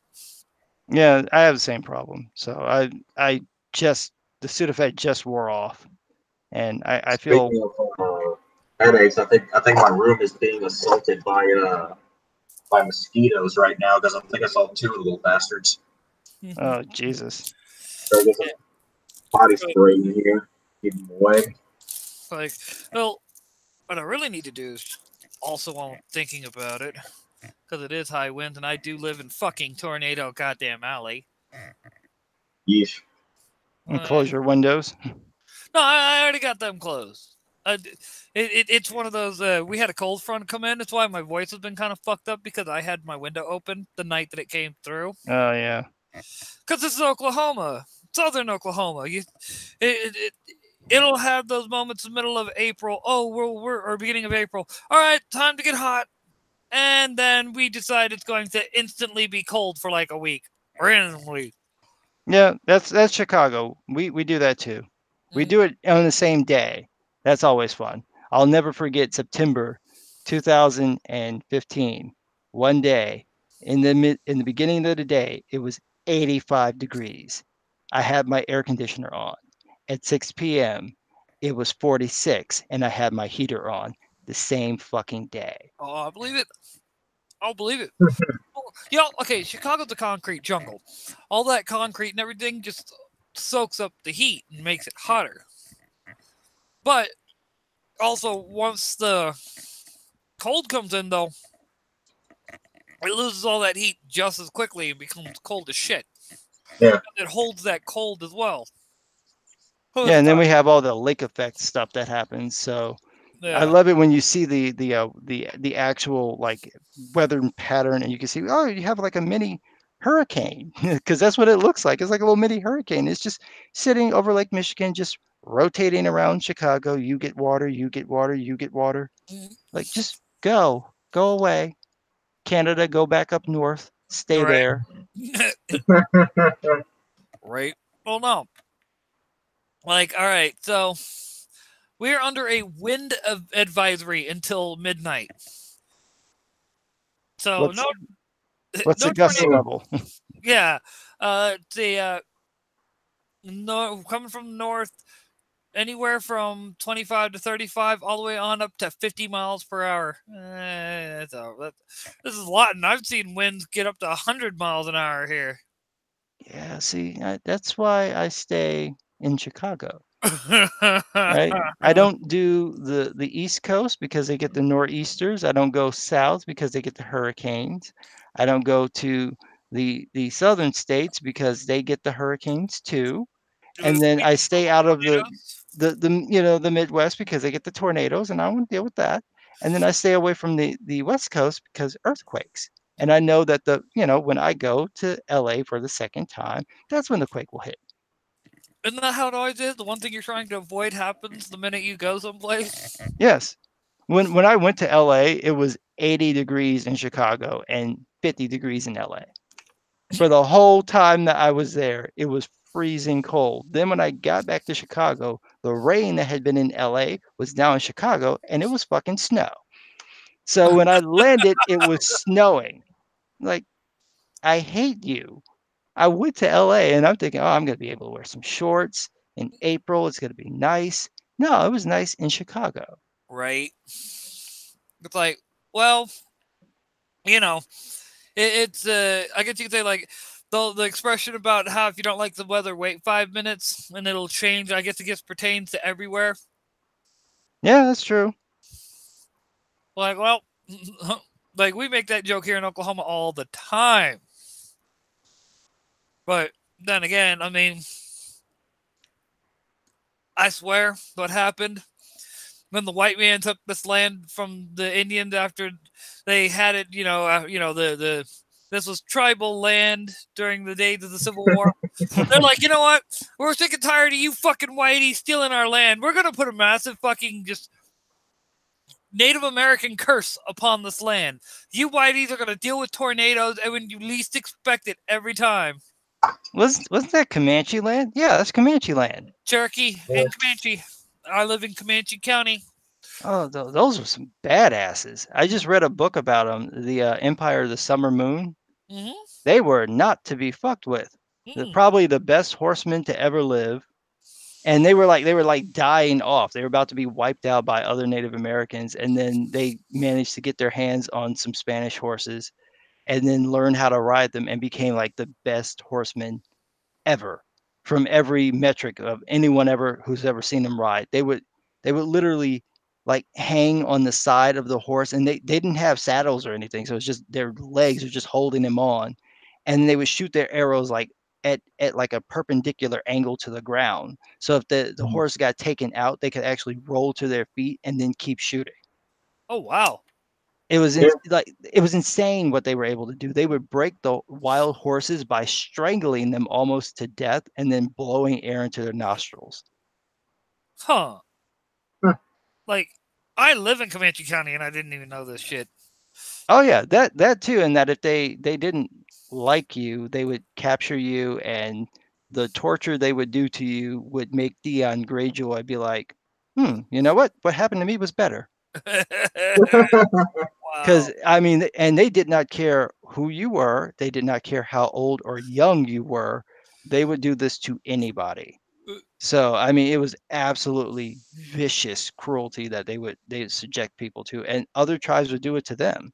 So that was just how they were. But these people were like insanely badass, and they could move like incredible distances. They knew the land so well that they could just have the rangers just trying to track them, and they would not be able to find them. Mm-hmm. Oh yeah, dude. There's still a lot of things that I guess you could say there's a lot of I guess you could say legends, myths, things of the such about this area from Native Americans and things that we don't know about the land because we don't know what like they knew every nook and cranny. There could be like a several burial grounds that no one knows about, things like that. Just several different places that they just, you know what I mean? Like gold, things like that, even though they really didn't have any, you know what I mean? Like major gold. But you get the idea. Some stuff going on in the chat. Just some guy, Dillard, really loves it whenever you show some Canadian hate. He wants to hear part of that. And Sporkman wants everyone to not forget that he's going to be on Marmaduke's channel tonight at 9, and they'll be doing a drawing contest, the winner of which will get a trade of Sporkman, and the art will be getting a spot in the comic itself. Oh, that's cool. You should go, Chris. You're a good artist. Well, I have to prepare myself for Game of Thrones. Oh God, really, Chris? Yes. Don't come on, man. Yes. I thought you were cooler than that. I thought you didn't buy that crap. I love everything about Game of Thrones, so I have to prepare myself so I can see Arya and Tyrion and my super sexy, super hot Jon Snow. That's right. You thought I was gonna say Daenerys, but no. That's not the one. The one I want is Jon Snow. That's the one that I want. It really is just Kit Harington. I just think that he's a good actor, and I enjoy his performance. But I am ready. I have waited 2 years. I want this fucking show. Like if they would show all 6 episodes tomorrow, I like fine because I don't want to wait. I want it now. So I am preparing myself mentally so that I can be in the zone. If anybody tries to contact me, I will not answer the phone. No one's getting contacted. I'm going to go over to my friend's house. We're going to hang out and we're going to watch the show. And everyone will keep their fucking mouth shut. Okay, fair enough. I'm just gonna. I'm judging you, but not judging you. It's fine. It's not for everyone. I understand, but that's fine. I like what I like. I Yeah, don't exactly. want you to get the idea that I'm judging you, but I am super judging you really hard right now. See, I liked Game of Thrones before it got popular. I actually was hesitant to watch the show because when I saw the trailer for it, I was like, oh, it's just HBO knocking off Lord of the Rings. I was sort of interested in it, but when it was when the meme of they will literally kill just about anybody, I started to lose interest because I had no one to get invested with outside of Tyrion, but Tyrion is a very super obvious choice. Well, I like that element though, because Hmm. to me it brings a different tone to the show because there's no one safe, and so it's like you have these characters that you end up liking because you either like the performance or you like the character arc, and then it's like the ones that you're probably gonna like the most. Oh, that bad boy's gonna die, and like you not only are they gonna die, but you don't see it coming. So it's like you don't know how it's gonna happen. You don't know where it's gonna happen. You don't know who's gonna do it. And it's like, oh mother, not him. Not him. No. And then the ones that you want to die is like, why is he not dead yet? Why is that little shit still on the throne and not dead? Everyone else that I like died. Exactly. Kill him. Right. I'm yeah. sitting there watching the show, like, can you kill this child? I want this child to die. And it's like I'm literally asking for a child to be killed. Yes, kill him. Because he deserves to die. He must die now. Then I'm reading the book, and in the book he's like 12. So it's like it's even worse. And like I want a 12-year-old to die a vicious, horrible death. Yes, kill him. Now I survived, motherfucker. It's just like Why every won't time. you die? Yeah. But that's good storytelling. That's good storytelling. You got me invested. So that's what I like. Not my type of storytelling. But then again, by the time I found out that Game of Thrones was a thing, it was they were only on like season 2, maybe 3, and like half of the like Sean Bean was already dead. Like well, okay, let me rephrase that. I heard about the head thing and how they made it look like Bush and how that was a big fiasco and things like that. And I was like, But when you heard Sean Bean was going to be in it, be honest, did you think he was going to live? Like he dies in everything. dude, I didn't even know that Sean Bean was in it until after it. Like it was on like that. Like I said, that was the bit about his death was my first time hearing about Game of Thrones. I was like, what the fuck is Game of whatever? I just went about my day. I didn't care what Game of Thrones was. He was in a trailer. That was what got me, was that he was in a trailer. So I'm like, I kind of want to watch it, but I know he's gonna die. So it's like, is he gonna die in the first episode? Well, let me see how they kill him. And then it's like, oh, he survived. Okay. And like he lasts for a good chunk of the season. And then even once he gets kind of like caught, they didn't kill him immediately. He like lasts for a while. I'm like, oh, okay. Maybe he might make it through this. Nope, they got him. So it's just, right, and he also doesn't die in The Martian. Yep. It chat. They're talking movies where Sean Bean doesn't die. So there's what, like 5 of them. Dark War. Gardner not saying he usually dies in good movies though. That's true. That is very true. Equilibrium was an amazing movie, and he went out like a boss. He's like, whatever. Got back to reading his book. It's like he did his entire run in like one day, because that's all you need him for. It's like we're gonna shoot all your scenes in one day because you're not alive long enough in this movie for it to matter. He just needs you to die in a fantastic way. That's true. He does, but in Equilibrium, the thing is though, he was kind of the catalyst for Christian Bale's character to stop taking the drug, and like once, or should not so much stop taking it, but what started him down the path of realizing, you know what I mean? Maybe he needed to stop taking it. True, but Sean Bean's a good actor. You want him to last a little bit. Oh yeah, like Want to milk out your check to him as much as you can. Exactly. all right. But it's just one of those Sean Bean. Oh, you're gonna die. Have fun. Oh, hey, we have the literal, actual Mythoverse in the chat. Nice. I saw that. I'm not sure how we managed to make that possible, but there it is. And we also got Comics Villain. Yes, we do. Yes, we do. Like, no, my whole thing though is when it comes to, like I said, like Game of Thrones. Like that, does he die in Ronin? I couldn't tell you. I haven't seen that movie since I was a kid. So, like, no, what was funny is my parents and I got talking about. I'm trying to remember the exact movie, and I was like, I had Doctor Dolittle. Now we were talking about the original Doctor Dolittle, and I was like, man, I haven't watched that movie, like the original one, since like I think the last time I saw it was like 88, 89, at the latest 1990, because I haven't watched it since we've been in the States. Yeah, I've never seen that all the way through. It's good. What I remember of it anyway, it was good. It's just, like I said, I haven't watched it since. It's been like 20 years. Legit, like 30 years. Yeah, no, it's 30 years. Sorry. It's been like 30 years. I was a kid, like, we still lived in Germany, like I said.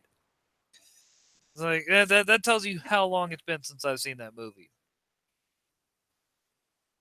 Yeah, it wasn't one that I wanted to see. I did see the remake with Eddie Murphy. Those are funny. Yeah. Those are real The first one I thought was then okay. The second one, not so much. No, the third one nobody cared about. They did a third one? Yep. See, that just further proves my point. The third one actually follows his daughter that had the same ability. Oh, no wonder nobody cared. It's sad, but it's true. There's nothing against the daughter. It's just didn't have Eddie Murphy. Why care? Yeah, he's kind of disappeared. I was expecting him to try to make a comeback, but I guess he's not going to do that. I was hoping he would do another stand-up special. Yeah, well, come on, dude. I think after you get caught in your car with a transvestite prostitute, to say the least. Yeah. You don't make a comeback after that. I'm just saying. That's material. That's material right there. You could just make a joke out of that. Because if he didn't know, you don't like what? No, she told me she was a woman. What do you mean she was a man? He could make it work, but I was hoping that he might do something, but I guess he's not going to. I think if they ever do continue the Shrek series, I think he might return there. I think that's what he's been predominantly doing, is voice acting. Let's see.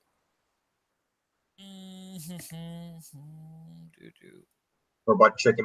Yeah, I'm pretty sure Robot Chicken did make a joke about that. Then again, it's been a while since I've even seen Robot Chicken.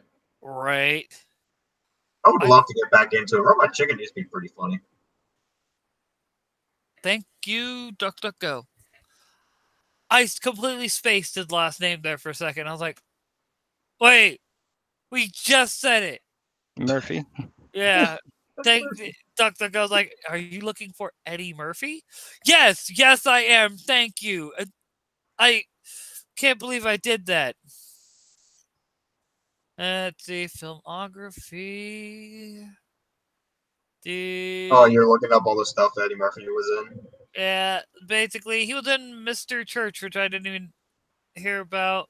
Wasn't he also in the Haunted Mansion movie? Yes, that movie was terrible. He was back. I think that was like early 2000s when he did that. Like, actually further back. Holy shit! Haunted Mansion, 2004. Yeah, that was a bad movie. let's see. Do. No, I think like the main thing he's not got really known for is playing multiple roles in the same movie. Like he's done that several times. Oh, so many times. Yeah. He's got that Coming to America 2 movie. It's supposed to be coming out. That's a Beverly Hill Cop. Which one was that one? yeah, Beverly Hills Cop, man. Those movies were the shit back in the 80s. Yes, Coming to America 2, 2020. He was in Dolomite is his name, 2019. Oh God, Dolomite. The Saturday Night Live 40th anniversary special in 2015. And that's it. Yeah, he hasn't been in much. And let's see, let's look at his discography. See if he's done Waiting for who? Dolomite, motherfucker. You heard her. right. He put out a single he put out 2 singles in 2013, 1 single in 2014, and 1 single in 2015. Okay. And yeah. But let's be honest. The nobody really cared. Oh yeah, he did play a whole family in The Nutty Professor. Yes, he did. Yes, he did. I'm just saying. It was. I don't know. I'm not saying he's not a bad actor. He's a good comedian. It's just at this point, I think he. Oh yeah, he was also Norbit.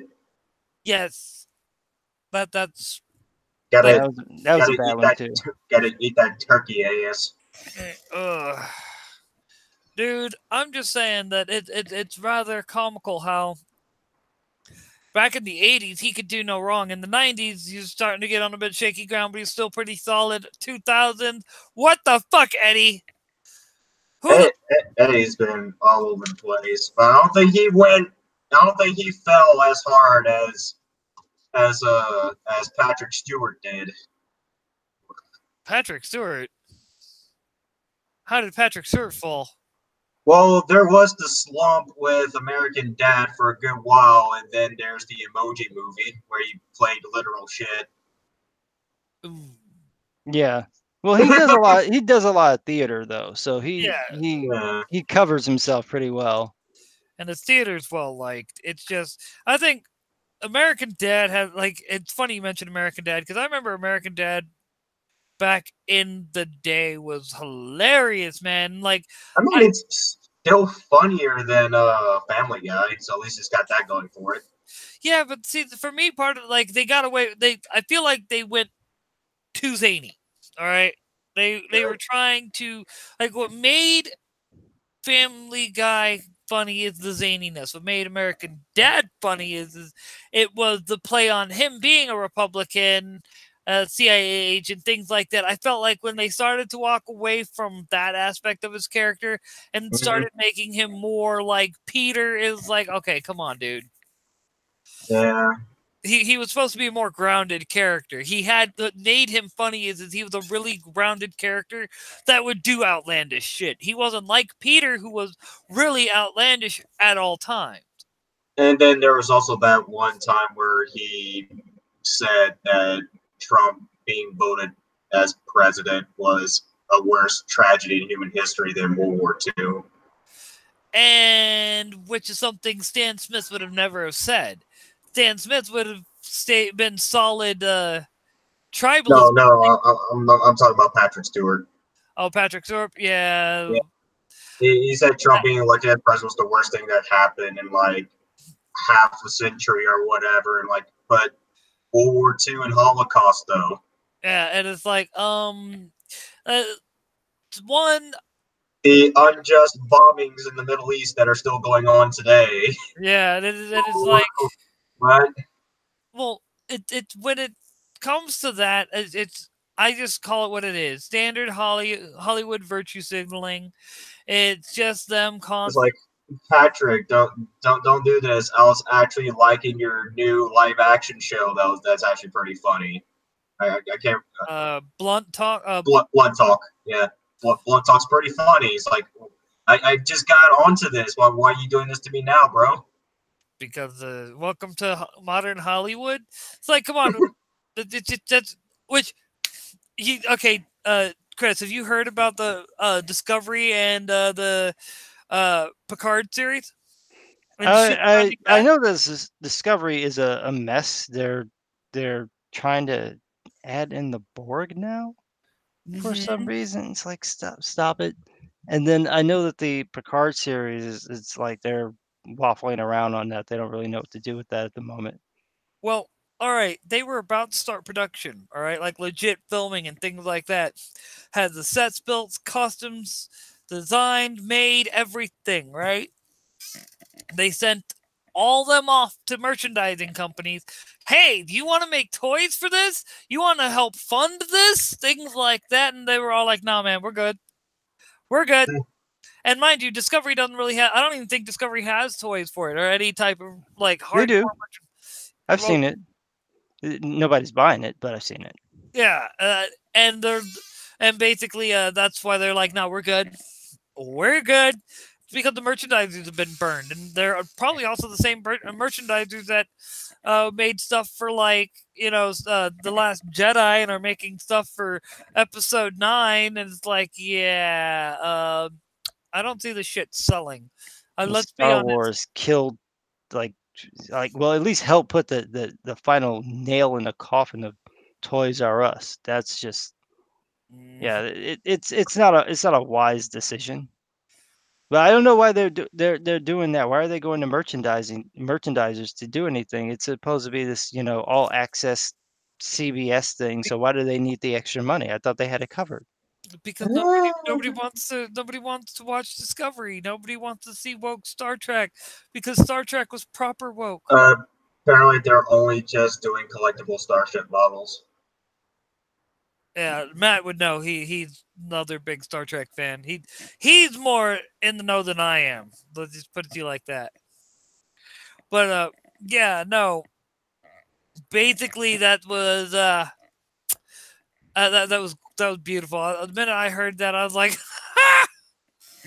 I wouldn't mind seeing more of the real Star Trek universe with Patrick Stewart. I would love to see that. But, it's I'm not going to pay extra. I got Netflix, I got Hulu, I got everything that Comcast has to offer. So, I'm not paying any more money. I've got all the streaming services I'm going to get. Period. I know that I get some free shit with my Prime account. I don't care because I'm not watching anything on there. But that's all I'm paying for. So I'm not going to buy your service to watch one show. That's the first thing. And then you've ruined the brand. It's like you did the relaunch with the movies and you managed to screw that up. Then you do the show, and instead of giving us the show that we want, you give us some stupid retooled retcon, and the actual proper Star Trek show is called The Orville. I mean, this is insane. And like Yeah, every it's time actually you turn kind of around, they've got the cast from all the different shows on there. it's actually kind of funny that everyone considers the Orville to be the actual Star Trek thing, despite it not being an official Star Trek thing. Because it is like the last episode was directed by Jonathan Frakes, and Marina Sirtis was on the show. The one that they had before, Tim Russ was on there. He was in the show. LeVar Burton has directed some episodes. I mean, like one of the showrunners is one of the guys from TNG. So it's like you have this, like the Star Trek folks, they're all going to the Orville to do stuff that tells you what it is because it's the only one doing the Star Trek stuff. It just has humor in it. Yeah, everything is proper Star Trek. Everything from the field to the set pieces. Like you're not looking on the bridge, and it's not like you're in some my room in high school when Edge Lordy Goth Kid. I think that says it all. I think that says it all. Like, but that's the bridge of the USS Discovery. It's all dark and you know what I mean. You expect to see like an incense thing burning in the corner. Like you expect to hear like goth music playing. I'm just saying, it's the most depressing scene on Earth type deal, and this is the bridge of the starship. Yeah, I'm just not impressed by it. I'm not impressed by it at all. How did Seth MacFarlane make a better Star Trek than Star Trek? How bad did Discovery screw up their own franchise? Because Seth MacFarlane is actually a Star Trek fan. If I understand correctly, he actually approached CBS to do a show, a Star Trek show with them, and they turned him down. So he's like, okay, well, let's just do my And own. so then he turned it into a parody, so he'd be able to do it on his own. Yeah, he pretty much pulled a Bender and was like, "Fine, then I'll go make my own Star Trek with blackjack and hookers, and this time I'm actually keeping all three together." That's pretty much it. That's pretty much what he did, and everyone was all like, "Oh, whatever, whatever." I mean, come on. If you look at the CBS page chills and how they reacted to the Orville and the way they were compared to the score that they gave Discovery. They gave Discovery these praises and all this love, and oh, don't watch the Orville. It's so bad. It's so horrible. Yet the fans scores in both it's you know what I mean? That sounds like a certain thing that I shall call Captain Mary Sue. Have fun. You have the floor, sir, because I know you've probably seen this movie.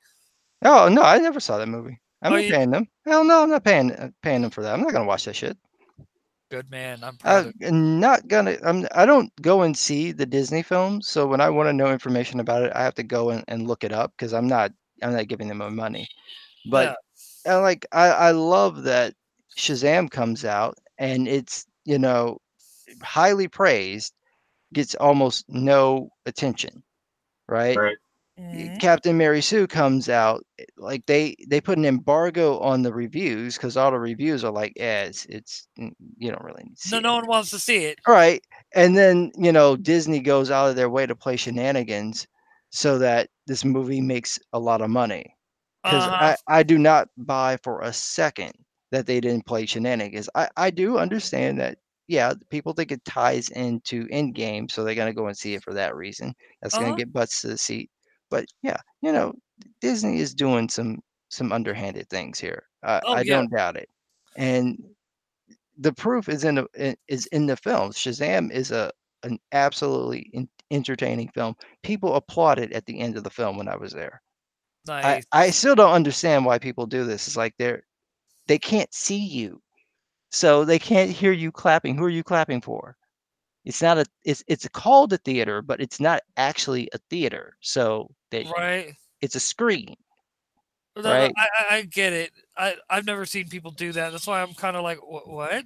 I've never seen this. Where do people do this shit? That happened at the end of all of the Lord of the Rings films. People applauded, and I'm like, I understand because I really enjoyed those movies.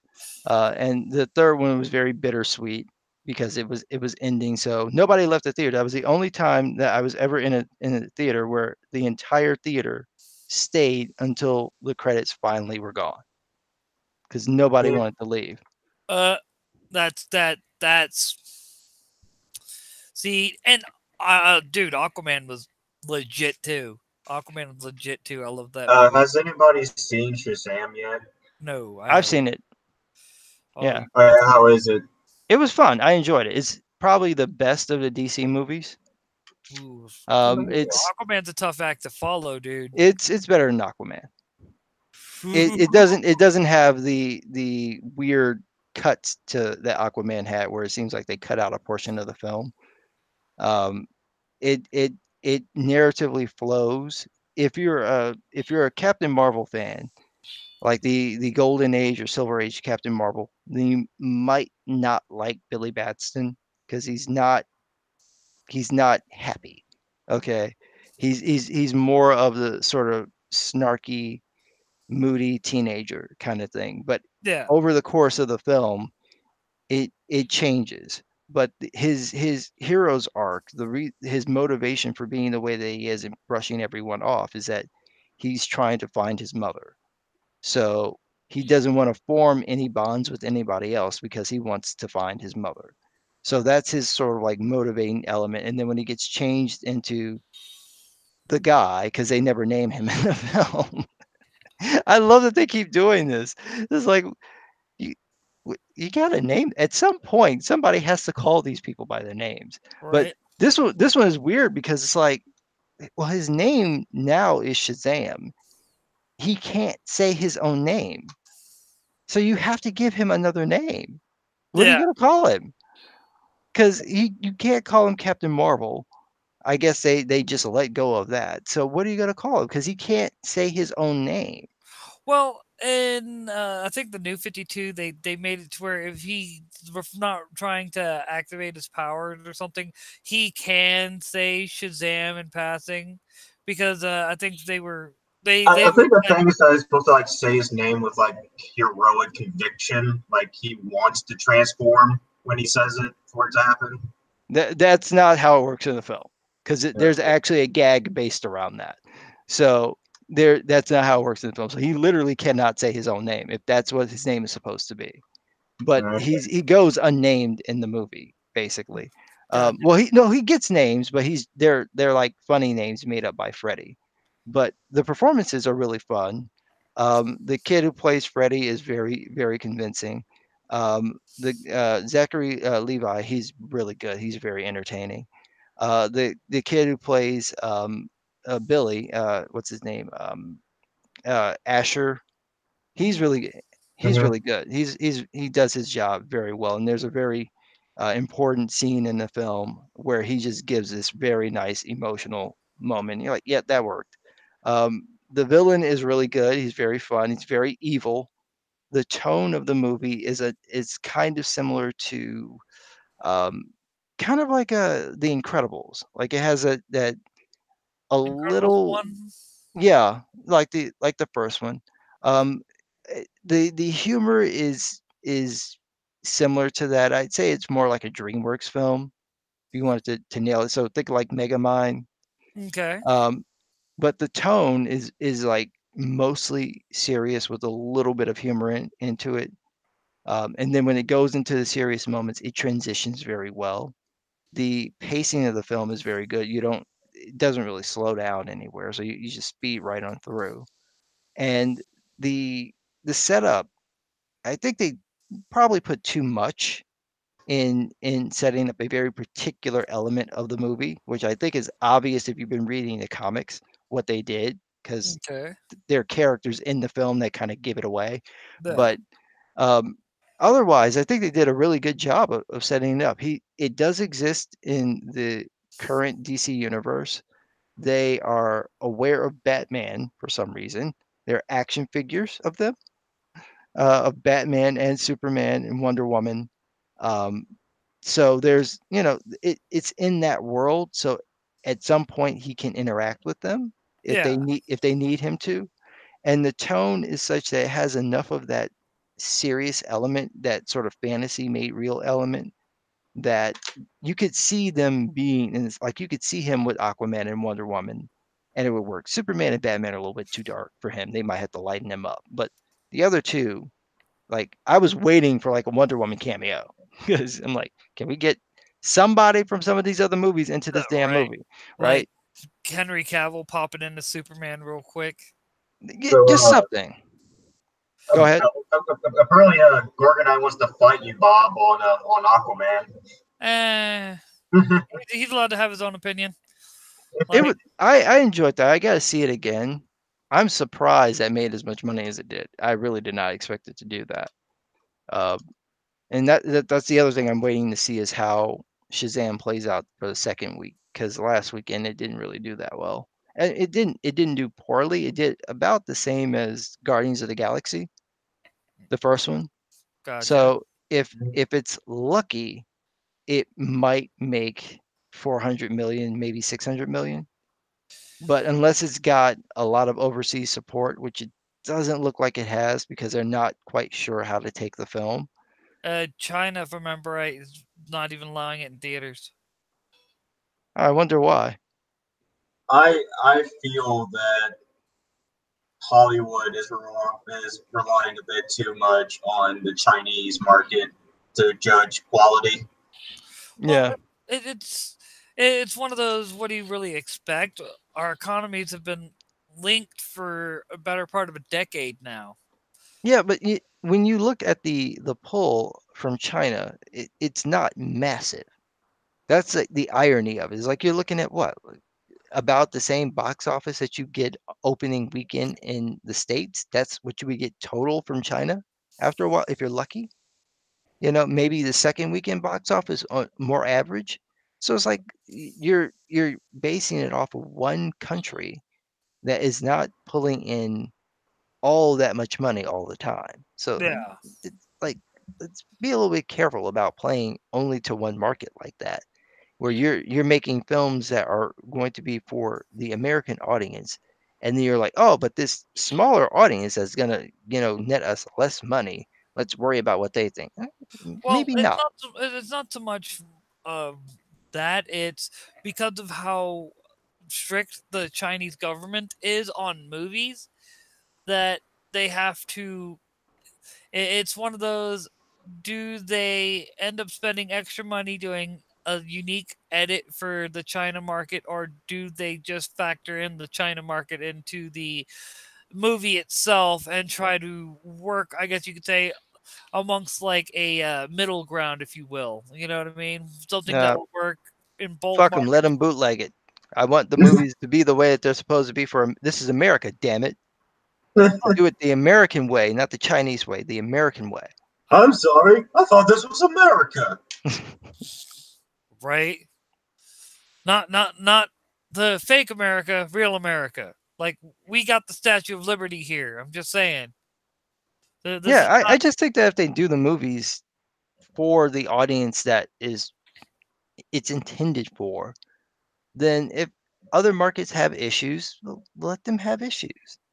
oh But yeah. like if you're tailoring films to try to anticipate what this other government is going to let you do, then you're going to end up with situations where what happens when it doesn't go over? But You know, don't you know there, Chris? It's all about the globalists. The globalists got control of the movie industry, and they're going to try their best to make sure that every movie it pushes a globalist agenda, and that's why they got to be acceptable in the China market. yeah. Well, that's too bad. And I'm actually kind of surprised they even care what Asians think in general, considering that every time there's like a live anime adaptation and they get pissy about white people being in the positions of the characters, and Japanese people are like, but we don't care though. Right. Yeah, they're it's a You would think, completely like, different market. Hollywood would hate hate like Asian people more than they hate white people for not joining their cause. Well, the point I'm making is one, I think I did a second opinion. Good Alex Jones. I Yeah. think I've been working on that. I've been trying to get the Alex Jones voice down. We so need to get Alex Jones on the Sunday show. Dude, that's never gonna happen. Let's just be let's just be honest. But basically, oh yeah, so we started doing a Sunday news and politics. Like, and let's just I don't know if Logan Paul can somehow get him onto his show. I think we can somehow manage. yeah, Logan Yep. Paul. You can't control him. That's the problem. We're not going to try and control him. We want him to run loose. Right? That's the whole point. I mean, it'd be funny as shit. I'm just saying. Let him say whatever it's on his goddamn mind, and all the other 50 other topics going on at the same time. All right. It will be pure insanity. Exactly, and it'll be funny as shit. And I mean, when you're living in a clown world, might as well go full ham in the circus. Hong Kong. I'm just saying. It's. I'd rather watch the system burn anyway because it's going down regardless. Might as well. Knight, you are onto something. Can you say goblin the way that Alex can? See. All right, I gotta get into Alex Jones. Goblin. I'm trying. It's kind of a bit difficult. Because, see, I've only recently really started paying attention to how Alex Jones speaks. Because he's got this, like, it's a weird voice. It's a unique voice. It's a strong American voice. But at the same time, it's not necessarily, like, super deep. It's not really deep at all. But he's got this, like, constant, like, he's got something caught in his throat. And it's the best way to explain it. And so trying to get that same sound and trying to catch that energy and that, you know what I mean? It's hard to do, especially being the fact that, especially hard to maintain and actually keep that because you got to be talking about the frogs and I like that. I give it a 9 out of 11. Good try. Thank you. I'm trying. I'll eventually have his voice down. I just need more time. Need to watch some more. Just make sure you don't believe anything they says. Really? Well, that's the thing. Like, atrazine really, the really was causing the ecosystem in the area to have problems and things like that. I mean, he wasn't lying necessarily. No. But he was giving the most ludicrous, ridiculous take on it, and it's one of those where So what you're saying is they're turning the freaking frogs gay. No, they're not turning them. It was causing, I think it was something like a hermaphrodites to pop up heavily within the area or something like that. Like it was causing an actual problem, but I don't know the full story, but it was like ecological disaster. They shouldn't have been dumping chemical. And really, let's be honest, they shouldn't have been. We don't need to be putting chemicals in the things that don't need chemicals. You know what I mean? They stop dumping chemicals in rivers. It's not a global warming climate change issue. It's a, do you want to have a planet, that's not completely polluted in 100 years issue? Yeah. Just saying. Yeah, every now and again he's right, but he does have these ludicrous ideas. So. Oh yeah. Well, yeah. And the stuff he's normally right about, he can literally pull up like actual government documentation for it. Yeah, that's the scary part. So he's a conspiracy theorist who actually has some facts to back it up. But then, like, every time he does so, he has like a moment. He does like 5 very ludicrous things about it, like freaking interdimensional vampires. Interdimensional demons that are coming to turn the frogs gay and take over our country. Hillary Clinton's one of them, too. She's one of those interdimensional lizard people. And they're all globalists. Because you got to... Yeah, it's like for every right thing that Alex Jones does, and it's played straight, he has like 10 episodes, let's call it. Where it's just him being extremely hyperbolic and misrepresenting things in a funny way. Yeah, so it's like you really need to watch Alex Jones with a giant heap of salt, but every once in a while you will find some gold in there. Oh yeah, dude. No, I just find it funny that you have a situation with Alex Jones where, he's the best way to put it is like the whole the whole Joe Rogan podcast bit where he's all like that, like what 3-4 hours of pure comedy gold. Oh my God! How much? Like, what do you say would be the percentage of that? He was just ranting and raving. Just yelling. It's like most of it. All right. I watched the first one that he did. I had to watch that over the course of a week because I could only take like 20 minutes at a time. It was too much. You can't take pure concentrated Alex Jones. You gotta like inoculate yourself over time with it. Right. It's just because it's a little much. Oh no, I'm right there with Chris. It's a bit much. He's extremely hyperbolic, and I can get it. It's Alex Jones is about like Trump in this aspect. Like people think where the people who voted for Trump voted for him not because he was I guess you could say not because he was a nice person, but because of the fact that they expected results. They knew what they were getting. One way or another, they were going to get results and changes of some kind. Yeah, but the thing is, that most people don't like is, well, quite frankly, he's very hyperbolic. He's very much like his base knows what he's saying. When he says something that's very hyperbolic, they get the gist. They know he's not being literal, whereas the left is like, oh, he's literally talking about this. Like, no, you dumbass. He's being what you'd expect from a former former reality TV star that's That seems to be a very weird thing with the modern left. People they don't like always take them literally. People they do like always take them in the abstract. Yeah, and it's just ridiculous. But Alex Jones is that same way. It's like you have to pay attention to what he's saying because he can be very hyperbolic, be very like if you take him for what he's actually saying, of course you're gonna think he's saying Bananas. stupid. Yeah. It's like, but if you actually listen to what he's saying and you cut out the hyperbole and just look at okay, this is what really happened, things like that. Okay, I get it. He could have presented it better, but I get it.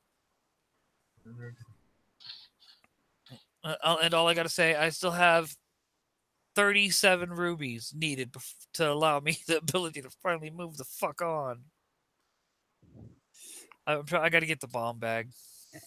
Oh, Alex Jones is no longer backing Trump. Oh. Apparently that's Sporkman says. And I couldn't tell you. I don't follow Alex Jones. I find it ridiculous. See, it's kind of impossible to follow Alex nowadays. Like you just need to know where to find him now. All right. Well, and I said it before, and I'll say it again. How dare the tech corps rob us of this national treasure that is Alex Jones? Oh, but don't you know, Alex Jones is full of wrong thinking. If you are given the opportunity to think for yourself, you'll come to the wrong conclusion. Yeah, that's basically what all of this has become lately. It's kind of sad when you think about how everything has devolved into this groupthink mentality. And any type of free expression just gets shut down, or someone tries to shut it down. They're so terrified of somebody having an independent opinion. Well, it's absurd. Well, it's summed up by the adage, the left can't meme. Because in order to meme, you have to be willing to be offensive. You have to be willing to, be edgelordy and things like that. See, when they try to be edgelordy, it's like the one hockey mascot that Antifa has adopted as their own. It's yes, he died for our memes. Never forget. But it's one of those when you have they took a hockey mascot as one of their symbol, and they used it in memes, but like they used it with Pepe, right? And he's sitting there. They got Pepe in the guillotine, and Pepe's all like, "So much for the tolerant left." And then the mascot decapitates Pepe, and it's like, that's not funny. Apparently, Alex Jones is on Brighton. I didn't know Brighton was a thing. Right. But you get what I'm saying, though. That's memes to them. Like, but over on the right, we'll make some of the funny, like Hong Kong. Whole thing's burning down. Fuck it, just laugh at it. Hong Kong. Yeah, I think the modern age has made a lot more absurdist than anything else in human history. Camus would be proud. Well, everyone is an absurdist now. Well, like for me, it's like when I found out about Hong Kong, and I found out about it after they were trying, or a Clown World, I should say, the proper name for the meme. Yeah. I was like, oh, okay. And it's like the concept of it. And it's like, at this point, that's pretty much how everyone's starting to feel. You know what I mean? The edgiest lefties was when Spain made a legit God Emperor Trump float, and it backfiring astronomically. Yes. It wasn't Spain, it was Italy. Yes, Italy. But I you know what he was trying to say, though. Like the float backfired. Yeah, it was supposed to mock. Well, not even mock Trump, but make a statement about how Trump was using like the economy to destroy nations and Mhm. try to critique him on his choice of allies with like Putin and some other dictators, and yeah, it just did not work. It was funny as shit. I'm just saying. Gorgonite by Absurdus, I mean the Camus absurdity of philosophy, which is an offshoot of nihilism, which Well, basically means the which, well, and it's basically if you're an absurdist, you're just laughing in the face of the abyss. pretty much that's all you really can do at this point. Because Yeah. we're in a situation where, take for instance the black hole bit. Of course, the black hole bit got turned into a culture war situation because that's everything becomes culture war. Or like And one half of the internet, or like one third of the internet's like, oh, cool, human progress in science, yay. Another third is, this is all terrible. This thing doesn't look appealing. Screw it. And then the other third is like, I want to fuck it. I want to stick my dick in that. but just I still say the best meme that came, or one of the best memes that came out of that was Joe Biden trying to grope the black hole. Yes, it was great. It was like, Joe, no. Well, that was another example of the left showing their true colors because they've been mocking Trump like endlessly for the last 3 years. Somebody starts mocking Biden and they're like, "Wait a minute, that's not funny." Yeah, yeah, it is. It's funny. It's And unlike Trump, we've actually got pictures of him doing that. You guys have known he's done this for like the last 15 years. Just Yep. turned a blind eye to it. I mean, need I remind them of Bill Clinton and how many? It took the Me Too era for them to kind of half-assedly, not even full like on, just half-assedly finally denounce Clinton, and even then they were like, "Fine, we'll denounce Clinton." Well, even now they really don't want to do it. Their entire thing is they're more interested in just attacking the other side. But So if they can find something to attack the other side, that's all they really care about. well, yeah, but the problem with that is what their feelings realize is they are eating their own side. They're it's why Gen Z, for instance, it's the most conservative generation since World War II. Why is that? Because the left has become so unfun. Who wants to? Conservatives over here making memes, having a laugh for like honk honk. You know what I mean? It says everything. That says everything. Clown World in that meme where it's like no point in even bothering. The system's burning. We're just gonna laugh and try to do what we can to fix it. If not, just add gasoline to the fire and watch it burn in glorious fashion. And the left, on the other hand, though, they want to burn it down, but only because of the fact that they can't control it anymore. Like that's the only reason why they want to burn it down. If they still had control over the like presidency and the House and the Senate, do you think they'd want to burn it down? No, no. Like you think they'd be trying to get rid of the Electoral College all of a sudden? Nope. No, they weren't. It's all about power. That's all it is. But it's interesting to see it backfire, Every especially time. on the cultural level when you're seeing it happen with with video games, with comic books, with movies, where people are like, yeah, you know what, we're just not gonna buy it anymore. We're not Yep. gonna do it. Yeah. And eventually it's gonna catch up. That's why they're doing the hiatus with the Star Wars films and they're about to jack up the MCU and it's Yep. gonna be glorious. Oh, dude, they're Endgame. Like they may have one or two movies where they make money, but after Endgame, I see them very quickly being like, why aren't we making movies? Why isn't anyone coming to see our movies anymore? Well, Get eh, rid of all the actors that everybody liked. not just that. There's a lot of people who are gonna look at like Captain Marvel, that fiasco. Like I don't even care if I watch Endgame. I'm gonna do it in the most disrespectful way possible. Same with Captain Marvel. Most disrespectful way possible. If I can watch it for free somehow, some way, I'm going to. Fuck Marvel, fuck Disney. You guys lost me, and the same thing goes for Endgame. Nope. If that's the only way you're getting me to watch it, because quite frankly, I've lost interest in Endgame before even Captain Marvel was a thing. and not me. I watched Infinity War, and it was like, okay, thought it was pretty good. I thought it was funny. My dad was like, my dad, all right, get done watching this movie. He's like, what? That's how they end. I don't like how they end. He's getting all mad, and it's like, Dad, you knew this was coming. They split this movie into two. Everyone knew that how this was going to go down.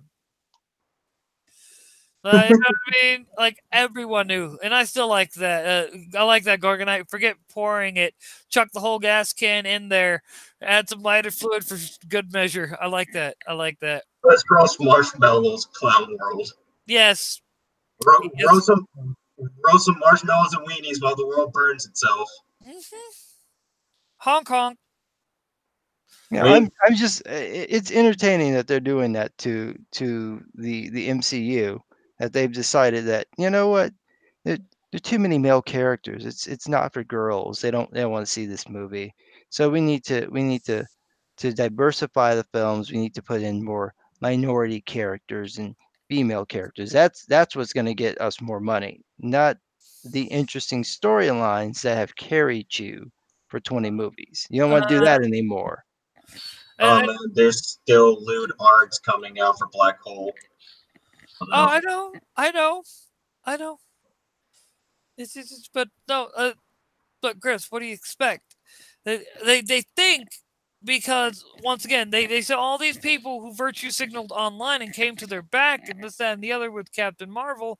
They're like, see, we got people who will back us. We'll be fine. We can rely on them. Yeah, uh-huh. And then you have people like me, for instance, who went and saw Iron Man and Captain America, the first one, several times in theaters. Saw the first X-Men movie back in the day like 4 times in the first month. Nothing, not even. I'm not saying I'm touching like Star of Elion's Alita Battle Angel numbers. Seen that movie like 15, 16 times. That's a little much. Hey, one dude I saw was bragging about excuse now in the media culture war for Star Wars. It's a franchise fatigue. Yeah. Well, they were denying that there was any problem like a year ago. So now it's franchise fatigue. So now you're admitting there's a problem. Like, dudes, if I had the money, I would go out and buy like 5 copies of the whole box set just to prove you wrong. I want good Star Wars. I don't want bad Star Wars. Exactly. And Star of Elion says 18 and hoping to see it again tonight. Jesus Christ. God, there are other movies. Go see Shazam. Reminds me of when I was a kid. If I really liked the movie, I'd see it a bunch of times in a row. But by then, I had like the DVD, or the VHS. So all I had to do is just rewind the VHS and just pop it back in the machine. Right, yeah, well, I get it when it's at home. I'm just talking about when it's in the theater. Right. You know, there are other movies there. You might just give them a try. Right, but no. Gorgonite Emissary, Marvel Studios. These movies aren't for a female audience, drawing over all the male actors, especially Chris Hemsworth. Yeah. And there's always some silly excuse for why this stuff isn't for them, but it is for them. It's just like, go and watch the movie. If you enjoy it, it's for you. That's how that works. Right. It's not that complicated. Right. Real quick, Star of Elion said Alita needs the support. The only movies are guaranteed to get sequels, and he wants a sequel to Alita. Yeah, and plus also they're all still going to be harping about whatever successes Captain Marvel has ever managed to scrounge together, or they managed to artificially implant onto it and just completely ignore Alita and Wonder Woman and other female lead successful movies that have been out. Right, that have done because like you mentioned with Black Panther when we first had you on talking about Captain Marvel and whatnot the last time, and you're like, you made the comment about how SJWs were the ones doing it with Black Panther, and they were the ones causing the quote unquote narrative to be all about my diversity. Let me say that right, my diversity, and it was the actors themselves are saying to everyone, hey, we want everyone to watch this, not just a specific group of people. This time it was the actual actor. It was Brie Larson saying, well, the reason why A Wrinkle in Time didn't work for you is because it wasn't made for you.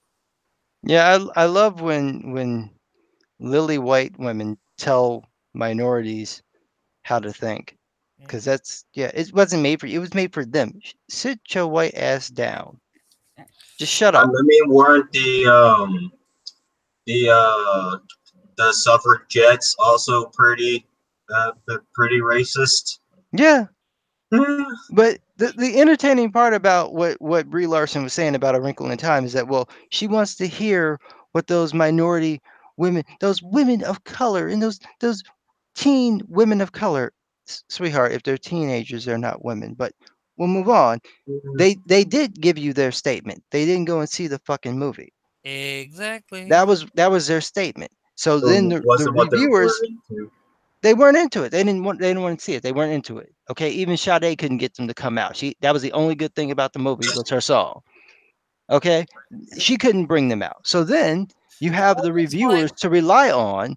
They're the ones who are telling you why people didn't like the movie. So they explain to you what's going on in the film. It's like, yeah, it's boring.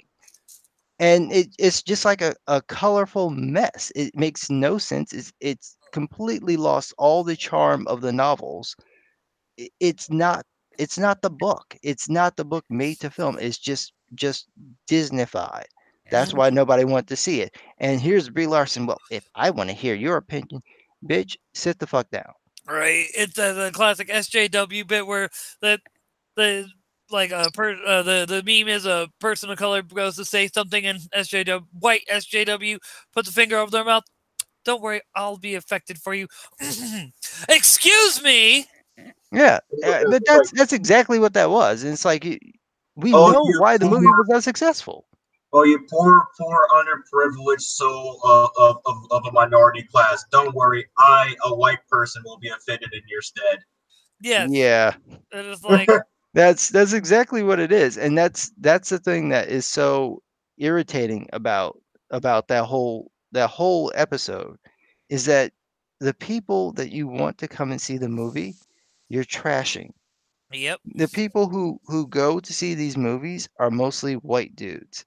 That was like her complaint about how come I've seen so many white guys interviewing me because they're the only motherfuckers who want to interview you. That's why. No women who are working at these companies want anything to do with these superhero films. That's not their shit. That's why. And it's not just that. It's the fact that it's like, okay, one, they're acting okay. So, let's be honest. For instance, you have a situation like Brexit, all these various minorities. You're seeing a lot of legal, immigrants from South America start going to the right, things like that. You're seeing this because these same groups are getting tired of this same rhetoric. Sooner or later, especially. I mean, not only that, but like comparative to you. Let me finish real quick. This is an actual point, especially since you have Obama coming out this week saying you need to stop the circular firing squad because you're only excising people out of the left. And who's going to go see your movie, Brie, when you've run everybody else off because the people you're trying to virtue signal to are a ever shrinking lot because of shit like this? Because, for instance, minorities tired of being treated as a token of, you know what I mean? The various, oh, well, I want you to, or I'm signaling to you because I want you to come see my movie. How much longer before that stops working? It doesn't work, actually. So there's a video that Aiden Paladin, I don't know if you know who she is. Yes. She's a YouTuber. she did a video, I think it's her most recent one, where she was talking about, does this stuff work? Does this making these movies for women, is that like a thing? Is that like, does this work? And she cited a couple of studies, and the studies that she cited basically showed it it it works only with women, and it doesn't work with minorities. So in these studies that she was citing, they were showing examples of, like, they would show a group of Hispanic people, Hispanic actors, some of them performing in very overt, like Hispanic accents, and then others not doing it, and then testing their reaction. Or they would show Native American kids, like Native American mascots, and they would show the ones that are supposed to be offensive, and then the ones that are supposed to be supportive. And then they would have them take tests to see whether or not they would, how it would affect them. And it turned out that pretty much across the board, if it was any ethnic group, the more you showed them things about their particular group, the worse they did. It either had zero impact on them, like they just were not impressed, or it made them do worse. They disliked it across the board. The only group that did not have this problem were women, because as Aiden points out, with all these different studies, they tend to be a little self-centered, and they tend to like stories about women because they make the association that if that character is good and I identify with that character, that means I am good too. And it means all women are good. Whereas men tend to say, well, I like that character, I identify with that character because I'm good, he's good, but that doesn't mean all men are good. So men and boys understand that there's me and there's everyone else, and that they're not necessarily the same. But women, on average, tend to have the association that if I am good and I am a woman, that means all the women are like this. Right? There's no disassociation. So what you're seeing in these movies where the women are always perfect and they never do anything wrong and they never have flaws is because if those characters have flaws and those women perceive themselves as that character, and they're like, well, that's what I am. I'm flawed, and they don't want to feel flawed. Whereas men and boys don't have that problem. We understand we're flawed. That's part of the human condition. You're never going to be, you know, being flawed is something that cannot be avoided. Nobody's perfect. Quit trying to act like you are. Whatever. And that's what I guess you can say. That's kind of the thing that really bothered me and bothers. I'm thinking it's starting to get to a lot of people as well about SJWs and the way they act. It's like, it's okay to be flawed. It's okay to not have answers. It's okay to be like, you know what I mean? I guess you could say to be wrong. And being right all the time is one. You'll never It sounds be very right. tiring to be right all the time. Yeah. Oh, okay, so I can't use the bomb to get through there. All right. But they're not even really trying to do that. It's that, like, when you look at how they view these characters, you look at Captain Marvel, you look at Ray, like it's the same thing. Like I wrote a tweet yesterday. It was like I'm enjoying watching these people pretend to be impressed by the new Star Wars trailer, because Yeah. it's like you're being shown nothing that's going to be in the film. First of all, like these trailers inevitably don't have any footage that ends up in the movies. I want to know who the hell was the retard flying that TIE fighter where he thought he was a good idea to try and ram Ray instead of just shoot the fuck out of her. Whoever it was that thought it was a good idea to have Luke appear as a Force ghost instead of have him show up and be 20 times more badass being shot at by at walkers and just knocking that shit away. That is more badass. If he had been standing there and then you have all of them blast him and then the dust clears and he pulls off the same thing that Kylo Ren did, but instead of it being one blaster bolt, it's 50,000 of them sitting there and he's like freaking Neo in the middle of that, you'd have pissed yourself. Oh, You, dude. you can already feel the tinkle happening right now, and I'm just describing it. Like, Yeah.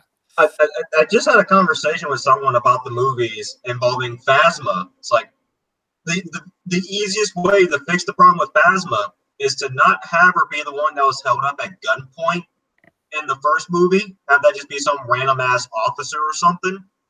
And then in the second movie, like when they're about to do the execution and like all the explosions happen, like half like Finn and Rose and all of them like go down onto the planet, and then Phasma like comes down after them, somehow intercept them when they're about ready to leave, and they all fire at her, and then like all the blasters just like bounce off of her armor because her armor is like blaster proof. How awesome of a scene would that have been? Well, but see, the thing is though, you're actually putting thought, and you're doing as scary that it is to say, proper character building. You're showing, you're not telling. Why is Phasma so badass? And oh, we're just. Why is Admiral Gender Studies so badass? Oh, you're not gonna show us? Okay. I still say that Admiral Kudu should have been Admiral Akbar instead. Should have been. Yeah, it would have Admiral been more Akbar powerful. deserves that death, man. Yeah. But there's so much, like the new trailer is literally them say, okay, you didn't like when we completely scrapped everything that we did in the previous film. So we're gonna bring back everyone who's still alive, every actor who's still alive and willing to work on it. So no Harrison Ford. Yeah. We're gonna bring them. We're gonna bring them back and then put them in the movie. Will you come and see the movie again? No, I'm done. I mean, they even got freaking Sheev, Big Dick, Dark Energy, Palpatine making a comeback. Right. Yeah, it's like, and look, I've read some of the novels. When episode 2 came out, I was so ready to see that movie. I knew that wasn't going to be that good, but I was ready to see like Anakin as a Jedi, and I wanted to see this fight. I just had to see what they were going to do. I went and bought like 20 Star Wars novels, and I was trying to read them in chronological order from the story. So I had actually, this was like when the new Jedi Order had just started. That series had just started. They're about 5 books in. So I bought like the first one of those, and then I realized I didn't know who any of the characters were. So like, I got to go back and figure out who they are. So I went and bought like the original Thrawn trilogy, and I just started reading them in order. And I do not want them to touch Thrawn at all. They will ruin Thrawn. They already like did. Business. They already did. They rebooted it, and in the novels, they rebooted it and brought it back. I think it's still being written by Timothy Zahn, but they brought him back. It's just like you shouldn't have gotten rid of him in the first place. But my thing was that here you already have what you need. Right? It's already there. Just make the Jedi Search trilogy, for fuck's sake. Just do that. It's right there. Everything you need is in the novels. Just take what you want to use and throw out the rest, and you're done. And it's like you scrapped all this stuff, and then what you give us is this like silly bullshit. And it's like, oh, the rise of Skywalker. So look, we already know it's fucking Rey. So why are you teasing? As I already say, I do not classify The Last Jedi as a movie. I classify it as a cinemized experience of Rian Johnson ripping apart everything Star Wars and calling it a movie. It's just, it's like shitty fan fiction. That's really what it is. Like the only thing it's it was missing barely even that. It's barely. It's literally what happens in universe of Ryan ripping apart all plans for a Star Wars anything. Well, what I was gonna say is he did not go with the intention of making a movie. He just wanted to film himself tearing apart future ideas for movies.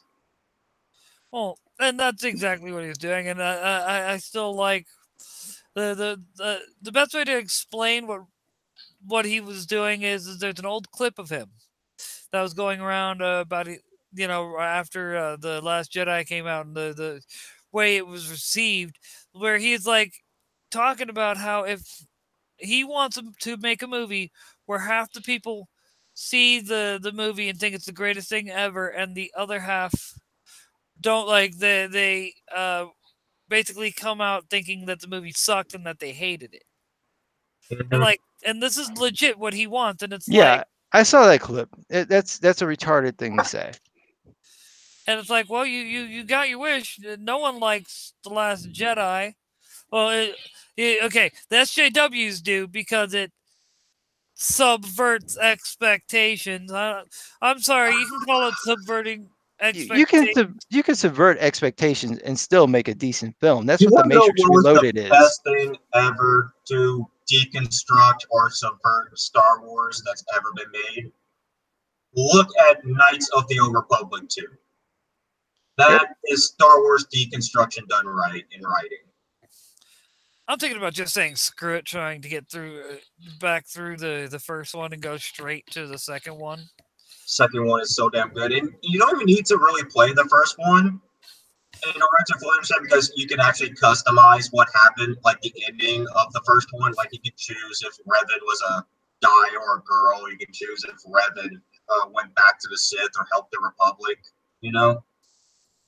See, I've never played either of them. I have the first one on Steam, and I got it when before they had the PS4 controller adaptation, so it was really hard for me to actually play the damn thing because I hate playing on the keyboard. It's just irritating. It takes a big If you get on Steam, just be sure to get the cut content patch. What does that do? Because it's Obsidian. Like Obsidian has this curse where like game publishers just are not allowed to let Obsidian just make a game. They have to like make sure that that the developers are operating at with a skeleton crew, work at half of the usual allotted time, rushing them, and give them like a third of the actual funding needed to make a game. So that's just Obsidian's curse. But because of the rush, Obsidian had to cut a lot of content and couldn't do a lot of debugging. So you have to get like the unofficial patch to put in some of the content in and fix some of the bugs. Well, that sucks. Which is actually kind of ironic for me because I've played Knights of the Old Republic 2 on the original Xbox, and I've played on the PC with a disc. Then I played the virtual copy off of Steam.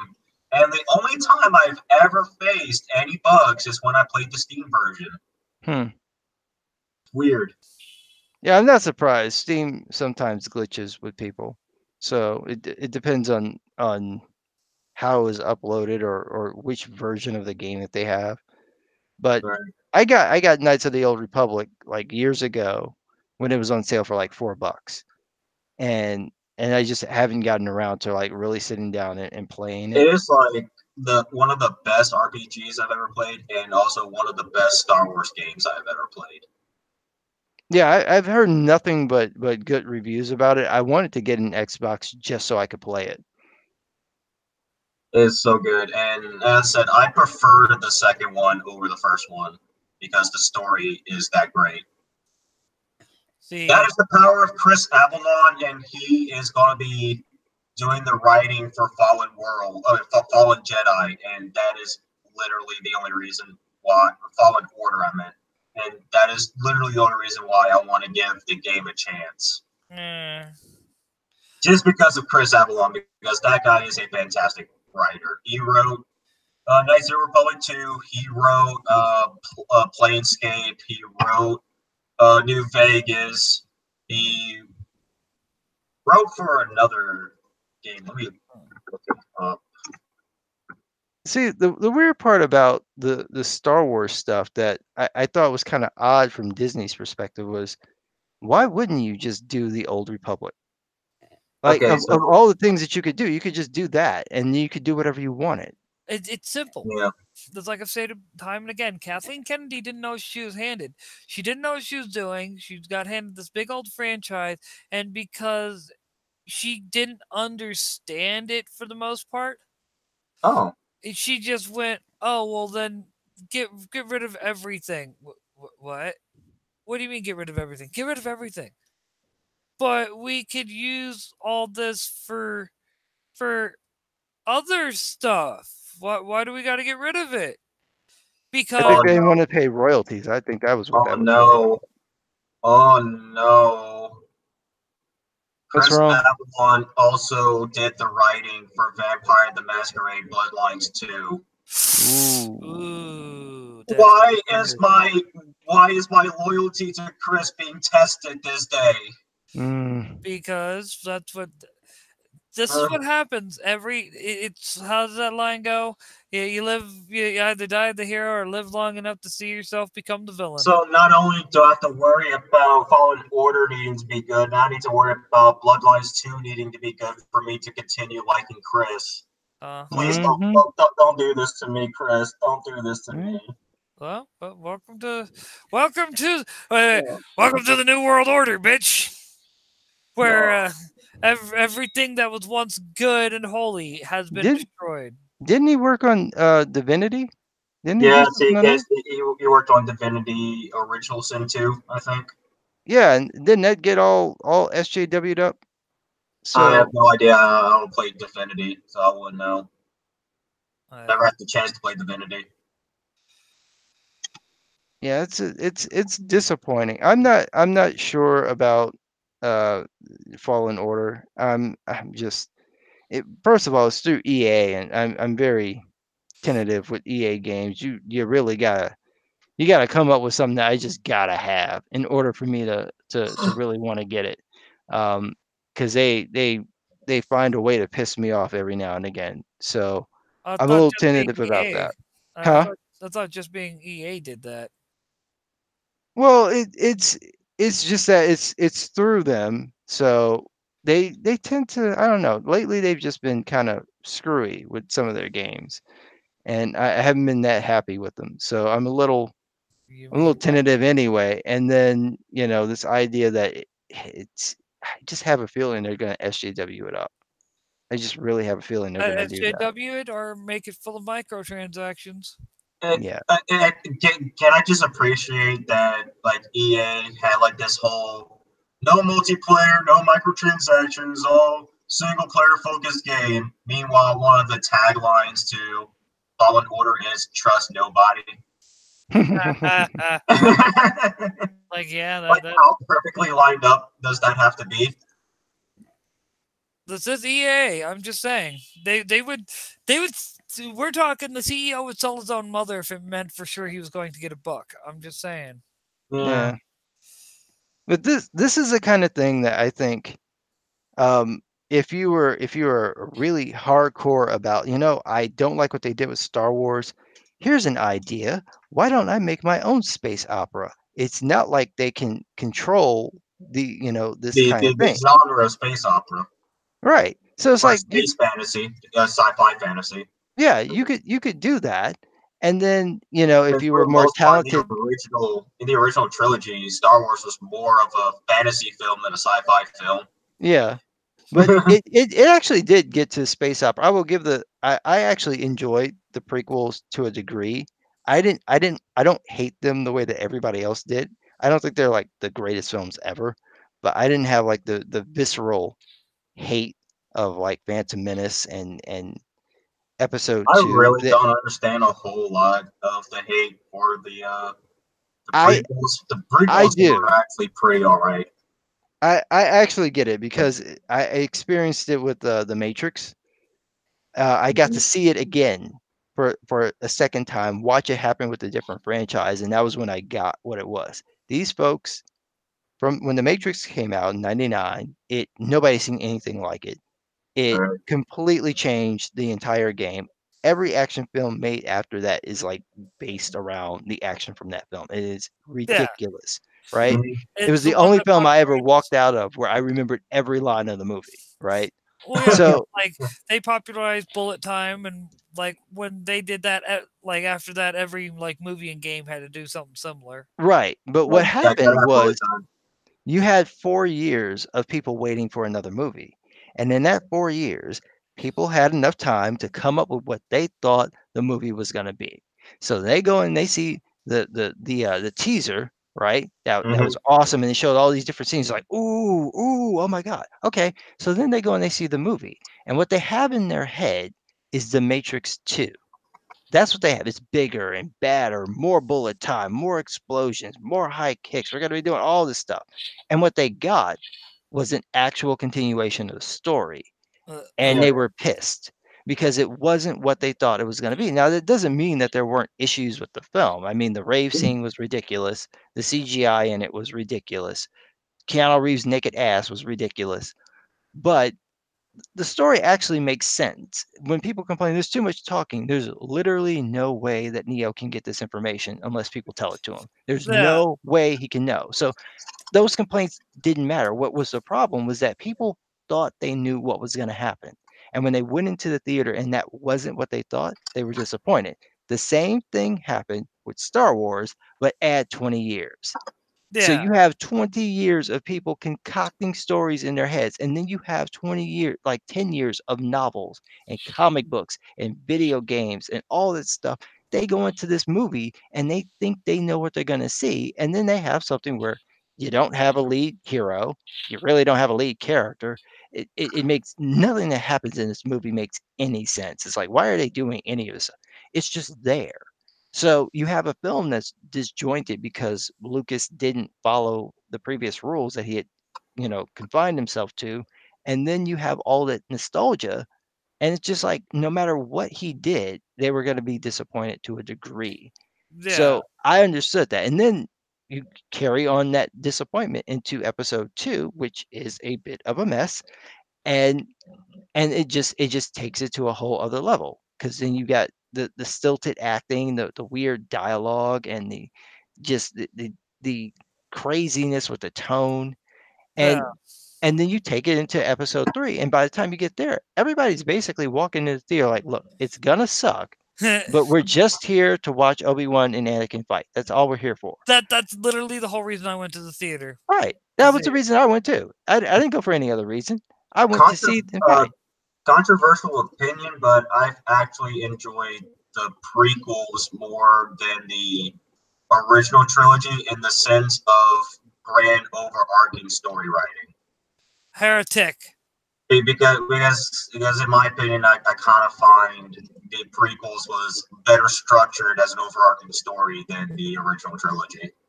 Yeah, actually, that's kind of true because Lucas had a better idea of what he wanted to do, but he didn't have it written down even with the prequels. And that was the thing. But It's like, I think more, but that just might be more the case of the fact that like every single character in the prequels had their own story arc. They had their own time to shine in the story. to a degree, I would agree with that. But I do think that the thing that the prequels did a little bit better than the original is that it did feel like it was all part of one thing, whereas the original trilogy, because you had different directors, they're different tones to Yeah. the films, so it doesn't flow as well as it could. But overall, I mean, the hate that the prequels got was like way out of proportion to what was actually And like there. some of the scenes you get in the prequels are like so well done in writing and execution that it even rivaled the original trilogy. Like the Darth Plagueis scene is freaking amazing. Is that not one of the best scenes ever? It is like I would say it's actually one of the best scenes in the entirety of Star Wars. Because he's literally giving away who he is, and Anakin is so caught up in trying to save Padme that Palpatine is literally saying, "I'm Darth Sidious," and it's just going in one ear right out the other. He's not paying any attention to it. Yeah, and then you got like the show in the background of like those creatures flowing in and out the water, simulating sperm and an egg, kind of implying that the what the expanded universe later confirmed, because even Lucas confirmed it, saying that Palpatine and Plagueis did in fact actually create Anakin through the Force and impregnated his mother and pretty much made him space Jesus. Yeah, but I love that he's literally telling him, "I'm your father. and I have the secret to create life, and I'm the Dark Lord, and he's not And paying I any have attention. the dark knowledge to actually extend people's life. And it goes through what ear, like he never questions it because he's so caught up in that moment. But my favorite scene is actually when he confronts Palpatine. That Oh is yeah, my that is my favorite and scene when Greg Cooley lightsaber is there waiting for him. yeah, but it's that moment when they're standing like that in front of that, I guess that like fresco, and he just Mhm. like pops the sabers like, "You're the Dark Lord," and he's like, "Yes," and like that's a fucking space opera. Put that on TV. This needs to be on TV. We need to be watching this like all the time, every week. That's what I want to see because that worked. And it's like if you did more of that, it would have worked. The part that got me was just Anakin turning immediately and then killing children like 20 minutes later. I was like, you don't want to build up to that because that's kind of fast. Right. Well, You're it like, was already at that point, like Anakin has been so like abused and neglected and just absolutely like tossed aside by the Jedi. He just no longer cared. He literally saw the Jedi as like the most evil people in the galaxy. Like he even saw it with like the children that they were literally brainwashing children to be automatons already lost to the conditioning. see, but it's not in the film. That's the problem. I get what you're saying because that's the point. Well, I But mean, Lucas not does this all the time. That was one of the problems of the prequels is that he has it there, but he doesn't show it to you. well. I mean, He tells you. I guess Anakin saying, from my point of view, the Jedi are evil is not him saying that he believes the Jedi are evil. It's not enough because you have to see it. You can't tell me. You have to show me. It's And like I was that mentioning earlier with I have, Admiral a feeling he wouldn't believe himself to be in the right if he's killing children if he doesn't already believe the entire Jedi Order is completely and irredeemably evil. but what I'm saying is that where in the film have you shown the Jedi treating him unfairly? Because every time you see him complaining, they're right. He like when he complains that, well, I should be a master. He's right. He should be a master, but look at how he's behaving. Do you make that person a master when he's acting like a whiny bitch because he Well, can't get his there way? was there. I mean, just before there was the scene of Mace Windu about ready to execute Palpatine, despite the Jedi Code saying that he needs to live and see the court and all that stuff.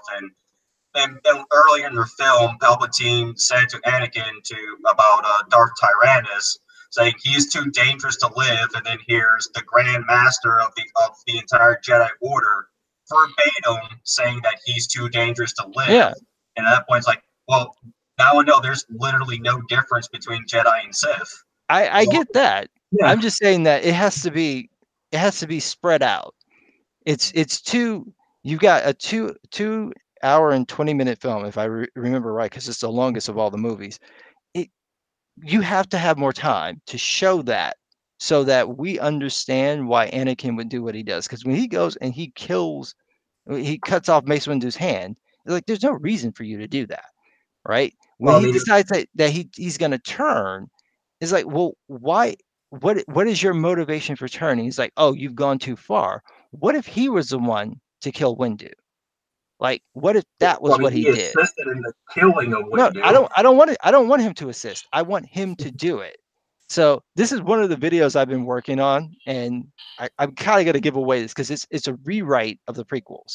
I want to fix the problems of the prequels. And so the way that I think that should have happened is Anakin shows up and he's actually on Windu's side, right? He wants to take out Palpatine. So Palpatine is getting the best of Windu. Anakin comes in, he starts fighting, and then Palpatine starts getting in Anakin's head. And we know that Palpatine's really strong in the Force, so he should start doing it with the Force as well as verbally talking to him, really breaking it down. And then he's got Windu in the back yapping at him, basically telling him to I actually enjoyed it more with Palpatine not needing to use the Force to convince Anakin to join him.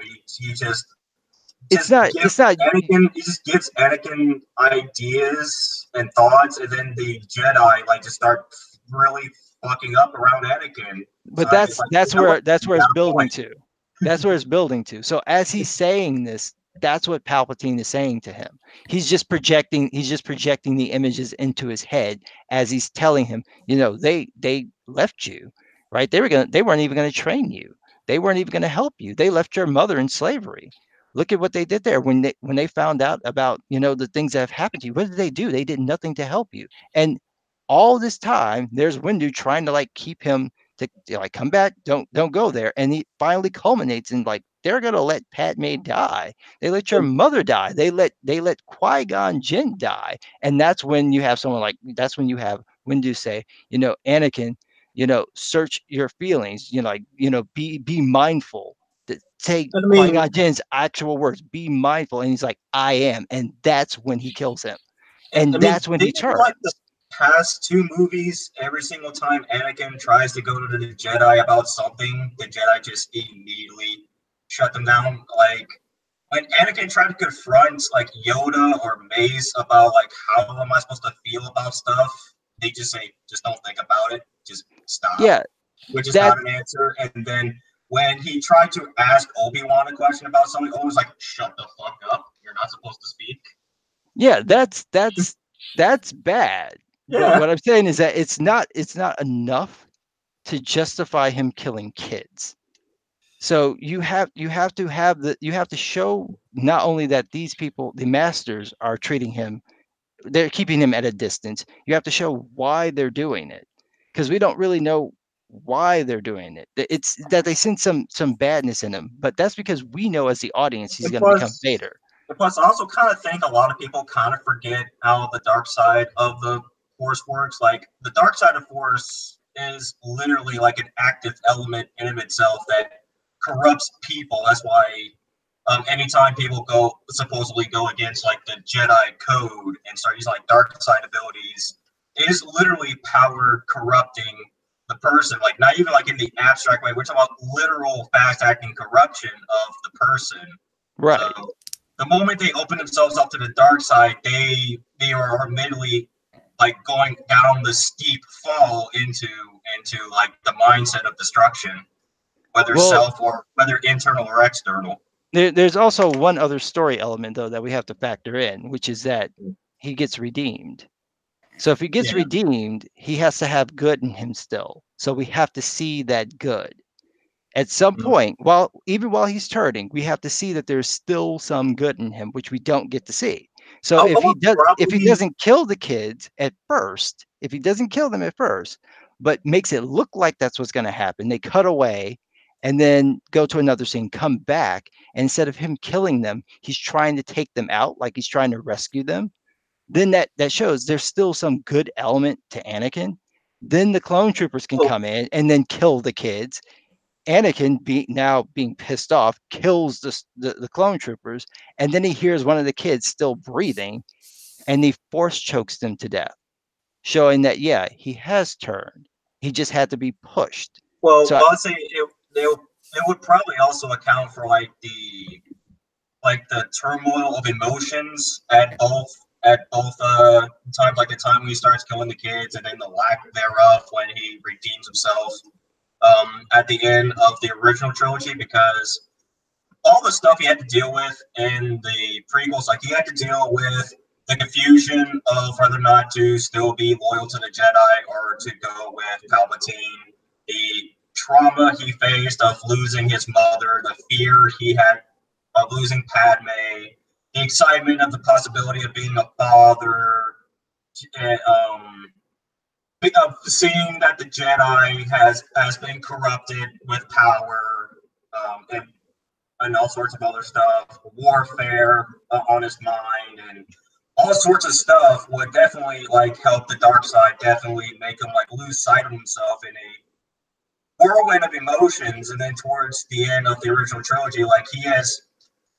met with regret, he is weighed down with grief, he just found his son, and all sorts of stuff is happening there, and really his love for his son probably would have spearheaded like all the years and decades of pain, grief, and regret to the point like, okay, I now need to correct what I was too stupid to have realized before. Yeah, I agree with that. I just think that Lucas didn't put everything he needed to put into the prequels. He put the setups there, and he put some of the conclusions there. But there are a lot of moments in there where he's just telling you this is what happened instead of showing it. And if you show it as a watcher, you now have a greater connection to it. It's more important to see Anakin go through the turmoil with his mother's death, even though it takes her forever to die. It's more important to see that than to be told that she died. Like, we need to see it so that when he goes and kills the sand people, we understand why he does it. We understand why he is tempted that way. If you don't show us that, but you instead tell us, oh, well, he's gone through turmoil, but okay, show other Jedi treating him like crap, not just the ones that we know he's going to interact with, but like the regular Jedi. We don't see him interacting with them. They all seem relatively, removed from that. So if the other Jedi are also shunning him, then that gives us an idea that they're afraid of him. They're afraid of his power. If you show us that he is more powerful than he should be, which is what Obi-Wan is constantly telling us, like, you're doing things that you don't have the training to understand. You shouldn't do them. Well, show him doing them so that we can understand why he's doing it, and then we can understand why Obi-Wan is like, you shouldn't do that.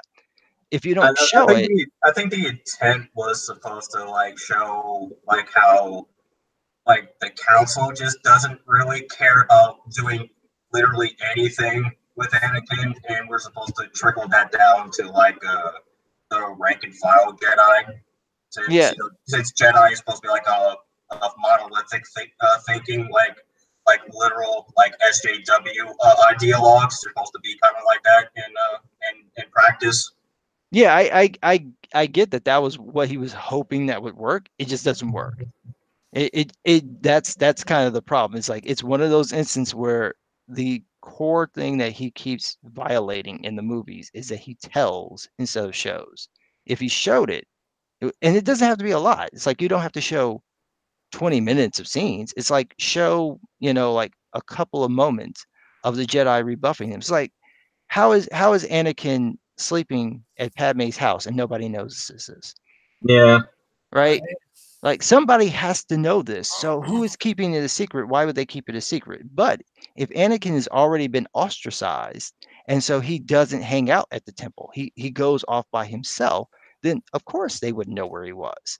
So that's kind of the thing. It's like that he's too connected in the film with the Jedi Order for all this stuff to just go ignored. But then you're not seeing why he would have this disconnect. There's not enough of it for us to understand why the Jedi would fall. Because ultimately, all Palpatine did was basically say, look, I'm going to create this kid. And the moment that you guys sense him, you're going to know that he could go either way. And because I'm messing with the Force, you won't be able to see the end of his path. So you're going to be scared shitless and treat him wrong. When you treat him wrong, that's going to open him up. So we can't really blame Lucas for not really accounting for the Jedi not realizing that he's sleeping with Padme all the time, considering that the literal Emperor has been like living like right down the street from them all these decades, and they didn't know a thing was happening. That's the other thing, though, is like that too.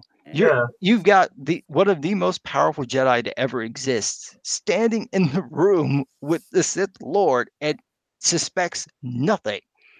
And like, it makes no sense. If I remember right, it was like confirmed that the reason why that happened was a combination of the Jedi's like quote unquote earned arrogance with the death of the Sith, plus like Coruscant has changed a lot of hands like throughout the years with Jedi and Sith, and the Jedi Temple is literally built on top of a Sith ritual site, so it's just teeming with dark side energy.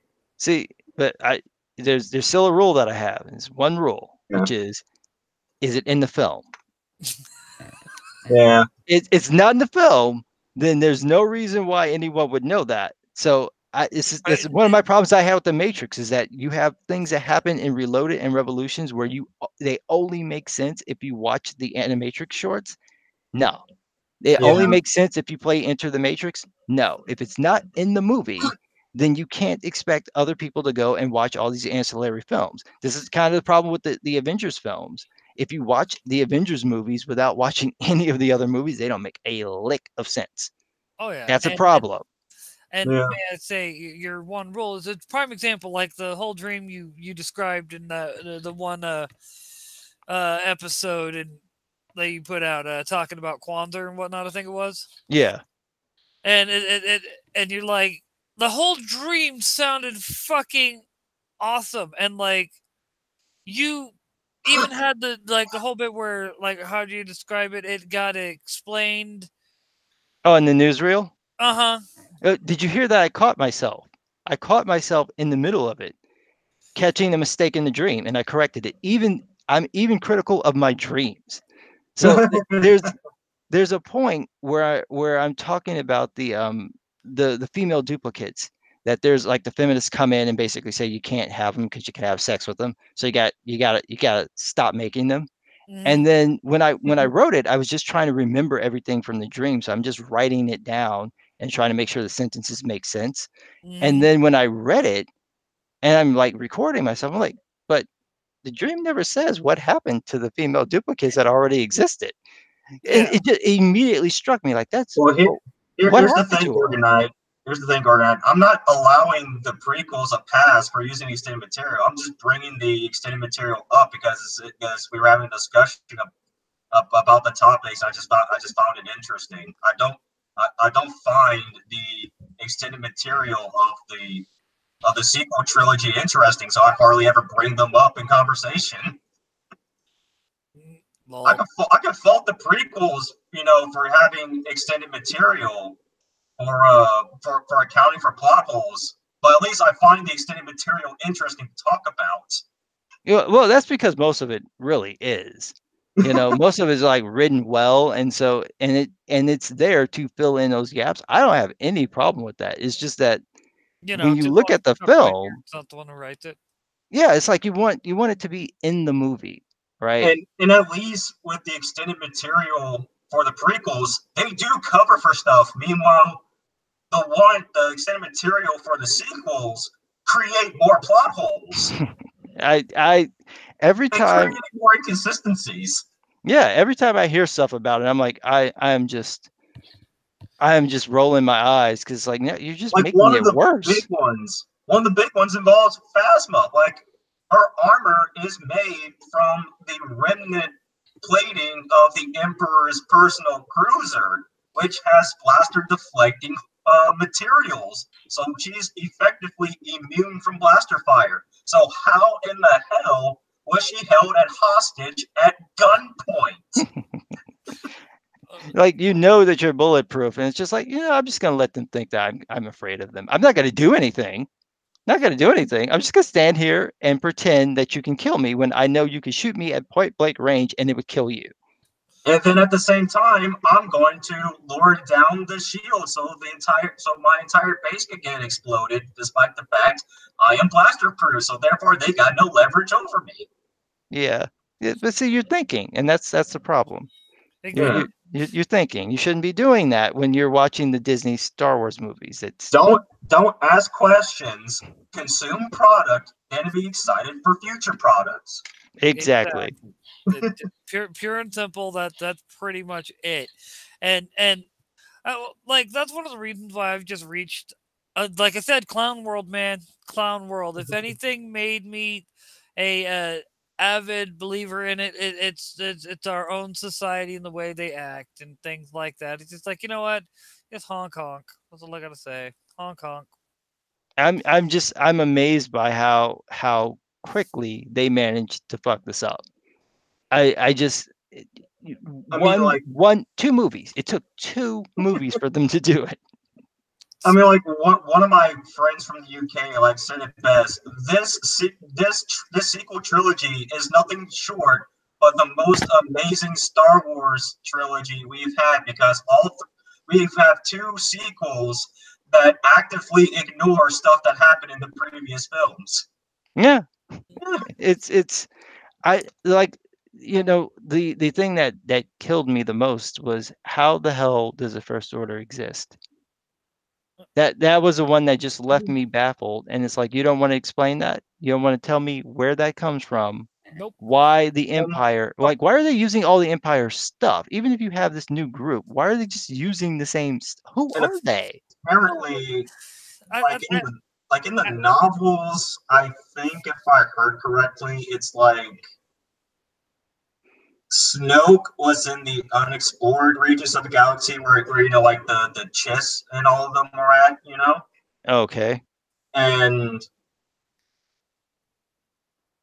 if I'm right, the First Order was start off with some troops that went into the unexplored region for the Empire. Then Snoke got a hold of them and brainwashed them. And then with that as a base, he started like covertly kidnapping children to brainwash, and he just waited until Palpatine died so he can come in and start fucking some shit up. That just sounds so stupid. It does. And it could have been easily discussed. Like, this literally how they could have done it. It would have made perfect sense, and it would have been simple. It is the remnants of the Empire. It is. Well, no, they can't do that. They can't do that because also in the novel, the Empire is still a thing. No, but the Empire is still a thing. The Empire is still a thing, and they have a truce with the Republic. Like, I would expect the Empire to still be a thing because you'd have those loyal to the Empire, but the one out that they had, they didn't use. They just decided to add a convoluted layer to it. I've got to imagine that the issue is a royalties thing. I think that's got to be it with the expanded universe stuff, is that they just don't want to pay those writers money. I'm like, you don't even need to call it the remnants. They could have called it something else and then just say it's some kind of extremist terrorist cell. But how did they get in power when everybody else is against them and they have like the military force necessary to defend themselves? It literally because the Republic doesn't care. Like the Republic isn't even funding the Resistance. It's just the most baffling thing. It's like you have everything that the Empire lost. You have all their stuff. Literally, you have the Star Destroyers. The only reason the First Order is in power is because the Republic does not care. It's just unreal. And this is their interest. It's like, oh, the thing that happened at the end of the original trilogy? Yeah, we just undid that. We're gonna undo it. It's all back. It's all just again. Adds insult to injury when you realize that they did all this backwards thinking, just so that way the Resistance could still be the underdogs and they can just still do Empire versus Rebels. And it's sad, they could have like really properly subverted expectations and made the Rebels in the end. They could have made them the bad guys. Like actually, what they could have done was that they could have made the First Order literally the underdog villains, the terrorist cell, right? Because that should be the natural progression of things, right? The good guys are the big dogs, the bad guys are the little dogs, and they just shape their tactics to be still a bit of a pain in the heroes' asses, right? What they could have done was that the Republic, the New Republic, since its founding at the death of the Empire, was not equipped to handle all the responsibilities that the Empire had, and because of that, the terrorist cell is gaining support because a lot of the planets and governments that have actually flourished and did well underneath the Empire is salty at the incompetence of the Republic. It sounds like somebody read the original Tron trilogy. Because that's basically part of the plot of that trilogy. I did not read the Thrawn trilogy. I did not read Thrawn. I'm just saying that's sense of something that you can make.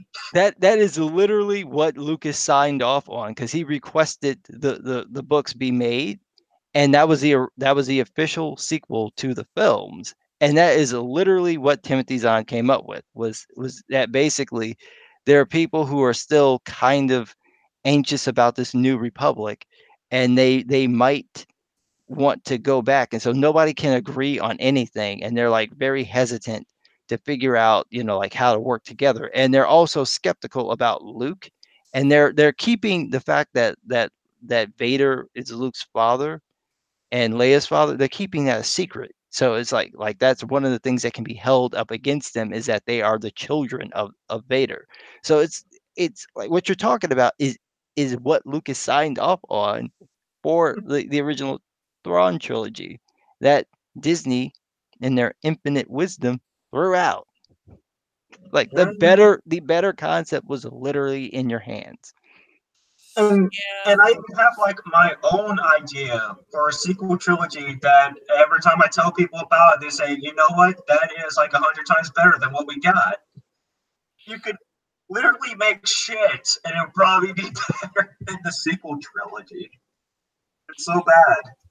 Well, what do you expect? You're talking about a.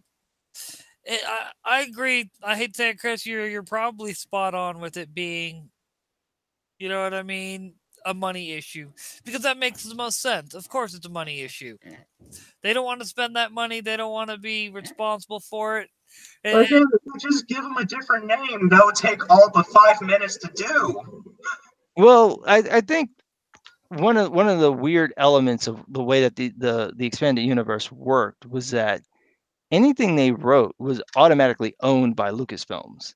So it's like all the characters automatically owned by them. So you, as a creator, you get, I think, just like the royalty from having wrote the novel, and that's it. So you would have to give them credit to a degree, but I don't think they're like, you're not going to be cutting $100,000 checks. You might be sending out like a $2,000 check to somebody for the first time you make the most they're film. going to do is probably add like an extra like 2 seconds to the credit roll. Right. It's not going to be that much money. So it's like, if that's the issue, fuck it. And the weird part is that they actually use some of the expanded universe stuff in the Rebel show. So it's like you're bringing in like the stuff with the holocron, that's from the expanded universe. All the different concepts of like the fighting styles, that's from the expanded universe. So you're bringing that in. Like what just bring it all in.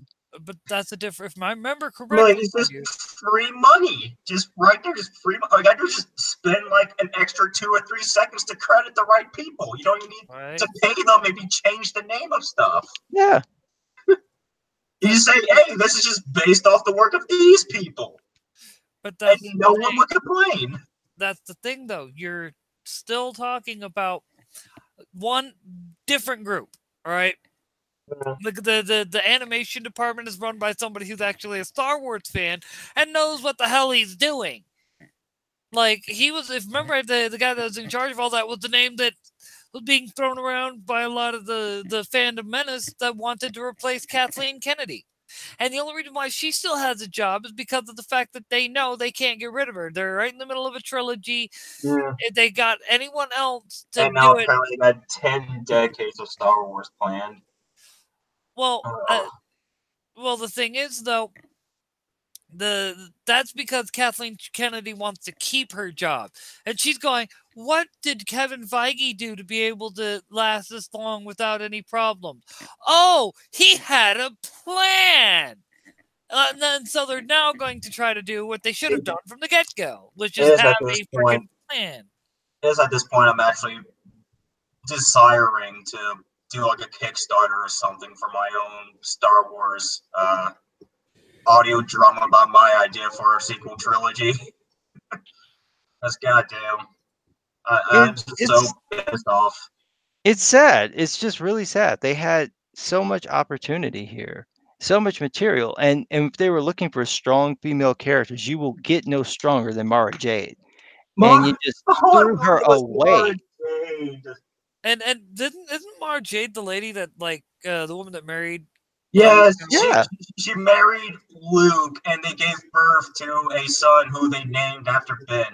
Yeah. And he's like a complete badass. The best one though was Anakin Solo. It was like you threw away Anakin Solo, you threw away the twins, and you had that great possibility of having the twins fight like they did in the And what's novel. weird is that the twins pretty much are just Kylo Ren and Rey, but better. Yeah, it's basically like what they did was someone found out about Jason and Jaina and went, "Ooh, I could do that, but I'm not gonna, read anything about them. I'm just gonna take the concept." So Yeah. they didn't even like go to Wikipedia Hey, and read that. Isn't Jason the one that like tortured and killed Mara? I believe so. I didn't read all of the follow-up novels. I got like midway through and then the movie came out and I was just like Star Wars out. So Yeah. it's like after 20 books, it's a little much because that was all I was reading that April was just Star Wars novels. But it's like they had so much material, they tossed it and they didn't want to take anything from it or at least get some of the writers involved or something like that. And then you had what's his face, J.J. Abrams actually did write a treatment for all 3 of the films, Yep. and Rian Johnson Johnson did- didn't look at it. He didn't even talk to J.J. Abrams when he made his movie. So He's it's just like I'm gonna do my own thing. Yeah, pretty much. that's literally what he did. And it's just like, so you're Kathleen Kennedy and you're running the ship and you're like, okay, we're going to make a trilogy. Here's a good idea. That story Bible that we wrote 2 years ago, I'm not going to give that to him. Yeah, it's like that whole situation. I got just thought a fucked up thing to think about. It's like maybe because Kathleen Kennedy won the D, and she in order to get it, she was like, "Well, he'll never give me the D if he thinks that I'm going to criticize him." She couldn't be that desperate for Rian Johnson. Come on, you got more money than that woman. You And can pay for a better man. What the hell happened to Rian Johnson? hey, I'm Give just me saying. give me back old Rian Johnson. Give me back Brick Rian Johnson, man. That has some amazing writing in it. Damn. But like the point I'm making isn't. Who knows? Maybe she's got a weird. Maybe she's got weird taste, man. Like No, Rian I Johnson. think it was subversion. I think that's really what the idea was, is that they wanted to do to Star Wars what the Ghostbusters did. And that was Rian Johnson's mentality. And Kathleen Kennedy is like, well, will there be strong women? He's like, yeah, they're all going to be strong women. They're going to be flawless. She's like, well, okay, I like it. And it didn't matter what he did. So when it doesn't fit, it just doesn't matter. It's just like, well, we just throw in whatever we want to throw. We'll do whatever we want to do. And it's like you end up at the point where you have Kylo Ren and Rey look like they're about to team up, and everybody in the theater who was hating the movie at this point is like, ooh, ooh. And then you get the most boring sword fight humanly imaginable, Ever. just weapons disappearing in the middle of the fucking fight. Because Oh like, my we don't God. want to let you see that she could actually get cut by this. My favorite one is when the dude throws away his weapon and then falls. Despite the fact he had it primed and ready to like Right. stab into her. And not only that, but she's nowhere near him when he falls. So it's like, what are you falling from? And then we had like that awful moment in the choreography where the guy was about to hit Ray in the head, but Ray like missed her timing, so he had to like swerve the weapon above her and purposefully miss. Yeah, it's like, come on, come on. But even then, it's like, all right, fine. They destroyed it. Now they're gonna team up. And it's like, no, he's gonna be a villain again. Like, what the? Come on! Make up your fucking mind. You just had people who hated him because he killed Han Solo, rooting for the dude, and you're like, fuck it, throw it out. Like, okay. It's like he's already like sealed himself to the dark side because he just killed his only like physical line to the light. He killed his dad. You can't get much worse than that. Even Luke wouldn't do that. No, Luke would just murder someone in their sleep because he thought they might be a bad guy. Yeah, because he had a bad dream one time. Just get the fuck out of here. Oh my God. And it's like, how are you going to fix this? What are you going to do? You're going to say that Luke didn't die, even though we totally saw him turn into a Force ghost? Or are you going to say that, okay, well, he's gonna die because of the Force projection. Why not just have them go to the planet and die there anyways. Yeah. What's the point? There's gonna be so much retconning in this movie. It's gonna be ridiculous. I mean, already he's like reforming his his Vader helmet. That I was mean, stupid. I mean, like you. I have no idea why they wanted to like get. I don't have no idea why Snoke told him to get rid of the helmet. Anyways, I mean, like he's been like teaching Kylo for like years now. Kenzar, he's probably become more well adjusted to Kylo with the helmet on. The thing that I didn't understand was why they revealed his identity in the Right? first film. Yes. No, I was actually about to make that same point. It's like, why wouldn't you hold off and let us think that maybe this is Luke's kid? Because we already know he's either Luke or Leia's kid, right? We Yeah. already got that. We So just know he's related to Vader somehow. right. So it's just like, let us think that this guy is Luke's kid. And then you got the mystery. Why completely humiliate him and have Rey destroy It's him? probably because like Harrison didn't want to be in the movie unless to kill off. He didn't have to. You could have Kylo kill him, and then we find out in the next film that he killed his own father. Yeah. Right? You don't have to have Harrison Ford there. And then what you could do is you could almost give it away, play that scene, but then he keeps the mask on. So then he goes to touch his face and he's got the mask, and you think, oh my God, is that his kid? And Yeah. but you don't have any confirmation.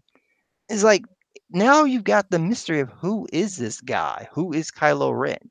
There you go. It's like you give away his identity, but you don't give away Rey's identity. Yeah. Right. And then when you do finally can I talk just about say Rey, that I love the fact that apparently Ryan thinks Rey is so ass backwards retarded she has to be told twice that her parents don't matter to get the hint.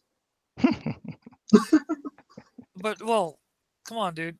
It's what do you expect? Virtue signaling. Virtue So signaling. like everyone likes to talk about like what Rey learned in the last Jedi. Like, what the hell did she learn? She only learned two things. One, she relearned from the first movie that her parents don't fucking matter, just be a goddamn Jedi already. And two, that Luke is the most useless person in the entire galaxy.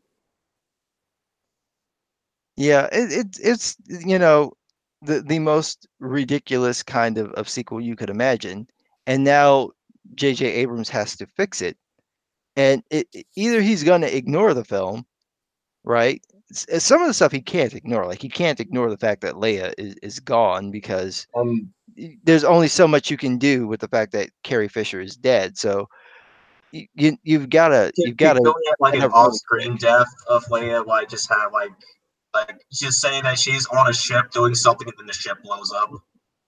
Yeah, I mean they've got some footage of her and they can do some some CGI magic, but I mean there's that. Then you've got the situation with Luke. You've got to explain what the hell is going on with Rey and how she got a lightsaber back. And we can't ignore that Snoke is dead. Now. Right. That was all part of Palpatine's plan. It's like, come on. And it wouldn't bother me too much. Like, real talk, it wouldn't bother me too much if, like, I guess you could say they'd actually thought about it. Like, to this day, I haven't seen The Last Jedi. I've seen countless breakdowns on it. The stupid things that they did and whatnot. Haven't seen the actual movie. I would actually, like, I will actually say this. I will actually hold The Rise of Skywalker in already a high regard if I come to find out that they even ignored Snoke being killed, like Snoke is still alive and well. Just reset the whole thing. Well, I mean, they had Kylo Ren get cut in the back with the lightsaber and get up like 2 days later, so Snoke could totally still be alive. Right.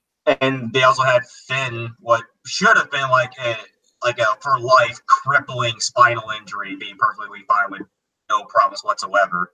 Yeah, it makes no sense.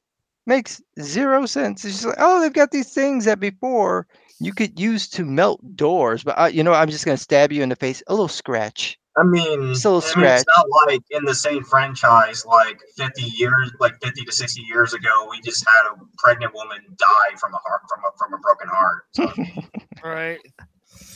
Well, and like the other thing that I no, I guess that hate. would actually make sense in a lot of ways because even with our medical advances, if you go under the knife for like a heart transplant, you just do not have the mindset of wanting to be alive at the end of it all. It's no matter what the doctors are going to do, you're going to be dead afterwards. Mind over matter type deal. Yeah. But So, no. The thing I find comical though is like in the Last Jedi, and this is one of the breakdown that I thought was so comical. In the Last Jedi, Finn's constantly talking about how he doesn't know how to fly. He doesn't know how to fly, and then you have the Last Jedi. Oh, he knows how to fly. Force Awakens. I mean, he doesn't. He says he doesn't know how to fly. Last Jedi. All of a sudden, he knows how to fly, and it's supposed to take place literal minutes after the Last Jedi ended. And and it's so bizarre. So and, much of it doesn't make any sense. I can just say, out of all characters, I have to feel so badly for Hux. Dear Lord, what the hell did he do to Hux? This guy was like the absolute powerhouse of the military. Everyone obeyed him, and he was like implied to be on equal footing in standing and leadership to Kylo himself. And oh my god, just because Ryan just so happened to find Hux funny when he did like the speech about how they're going to end the Republic, they just made him the comedic relief of the entire movie. Yeah, you can't take him seriously. That's because of the He fact went from that a legitimate badass character to the butt of a joke in under the span of less, like, not even a whole movie, like just immediately the next movie he's the butt of the joke. well, once again, that's the point I'm making. It's because Rian Johnson. It goes back to the whole bit I was talking about earlier about how SJWs don't understand, like things like humor and things like that. Of course, a massive speech about destroying the Republic and this, that, and the other would be funny to someone like Rian Johnson because that's authoritarians find shit like that. Like they wiped out like a whole system, like 5 planets worth of, like 5 mega city planets worth of genocides right after that speech. Yes, and it's like, oh, that's funny. Are you a mentally deranged sociopath that thinks the death of innocent people is something to laugh at? I'm just saying. Well, granted, I was laughing at it too, but not laughing at the deaths. I'm just laughing that they've had the balls to just make Death Star 3.0 but better has an actual plot. Yeah. And that's without the whole extended universe bit where it was an actual alien species from outside the galaxy coming in. That was the only reason why Palpatine wanted the Death Star was because it was like the perfect weapon against their planet ships. Yeah. I like that. I just answered my own question. Yeah. I'm just, I continue to be amazed by how terrible these movies are. So just the more you think about it, the less you like it. Yeah. I had nowhere near the same level of complaints about the prequels, and I just talked mad shit about the prequels. Yeah. And I had nowhere near the same level. Like I still watch the prequels. If they are on TV, I will watch them. I've seen The Force Awakens 3 times. I saw it in theaters once. I bought it on Blu-ray, and then it was like when it came on cable, I'm like, oh, okay, I'll watch it. And that was it. I've seen The Last Jedi one time, and that was in theaters, and that one time is enough. I am not going to watch that movie again. When I have kids, if them little bastards want to watch that movie, you can go outside and watch it outside. You are not watching it in my house. You understand? We will not own this movie. You can speak about it, but we are not playing that in this home. Period. That happened. So it's very much the Last Airbender mentality. Yes. It just does not exist. It doesn't exist. Uh, I'm just, you know, I'm not even that hardcore of a Star Wars fan. It's just that it looks like it was made with the intent to insult people who like Star Wars. well, Like, it's like we don't like that all these guys, these straight white men like this movie, so we're gonna ruin it.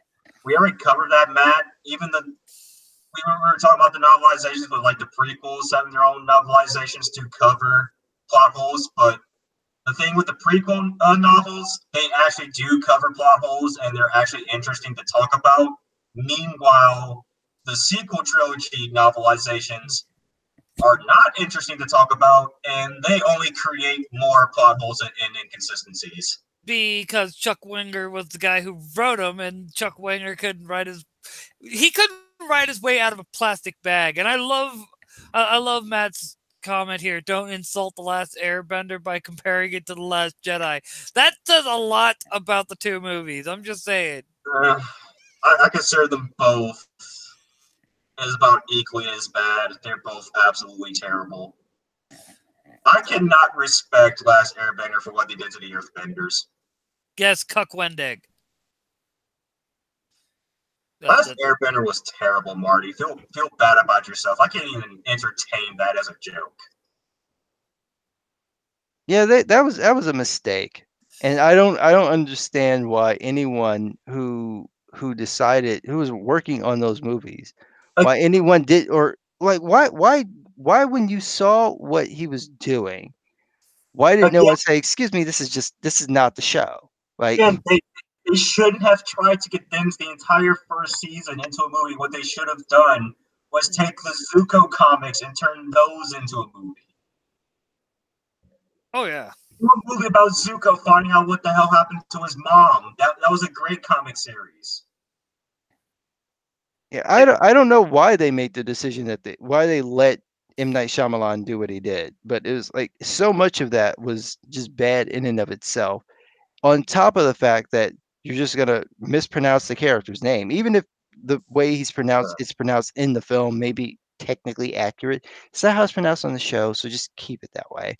And then they're all Asian, you know that, right? So when you saw the show and you saw these two clearly brown-skinned characters, the first thought in your mind were these two white actors. Are you fucking kidding me?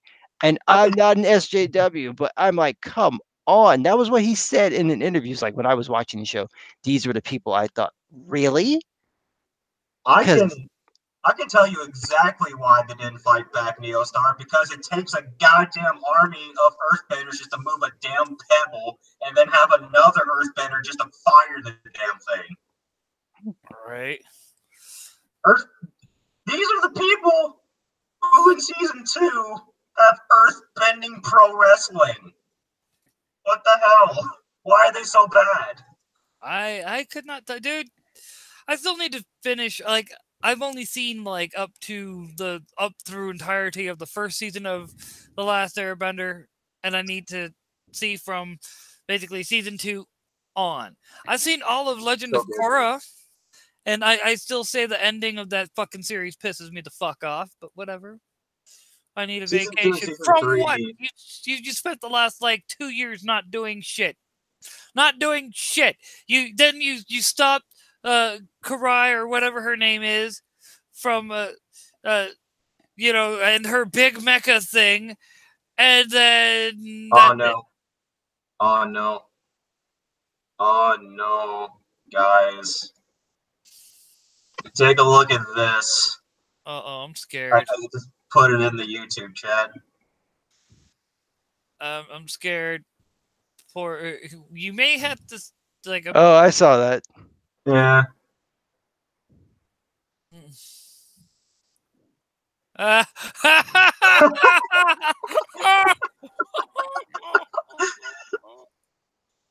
is fucking. That is hilarious. And well, what he does know that like the mind of his robot lover is in that ship, right? Yeah, they're gonna have to write that in. But like how was that not an issue like before? I because couldn't tell you. it didn't exist until they fucked it up. Yeah, So- yeah, no. No, like I'm pretty sure if that was like a planned thing, I'm pretty sure that Lando would have made a hissy fit about that in the original trilogy. No, it's just some shit they made up. Just like the dice that come out of nowhere. Yeah. But I haven't even seen that movie. Like either of them. Oh, And I you wasn't saying that either, but I remember it being in The Last Jedi, and they were making a big deal out of it. It's like, look, I have seen the original Star Wars films at least 10 times a piece. I don't remember any fucking dice. I would have caught that. So I don't know why she's dangling these little mini balls in Luke's face, but this is like, this makes no sense. Why are they here? Why do you need this to be a thing? Oh, this is gonna be in the Solo movie.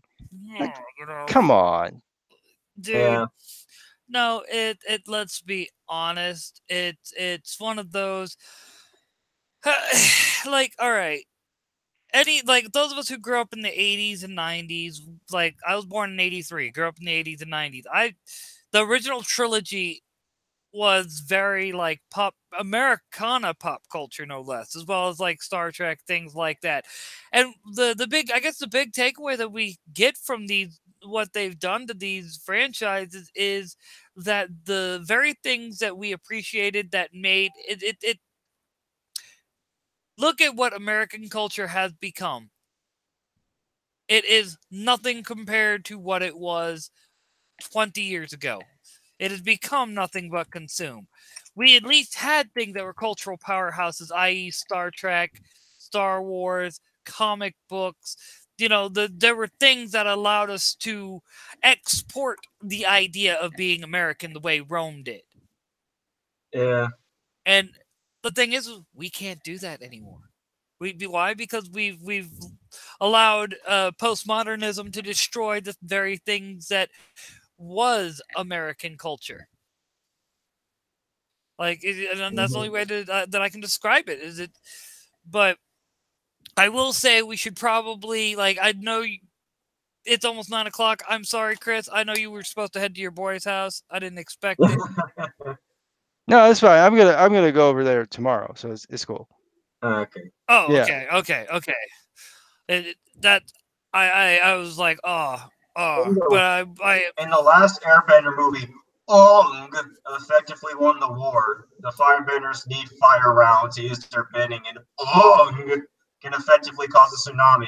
The Fire Nation is effectively done.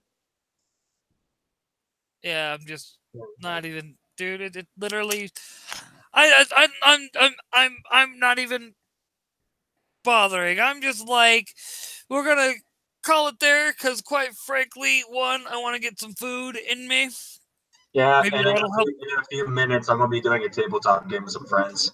Yeah, and like I'm hoping that'll finally get rid of this freaking headache.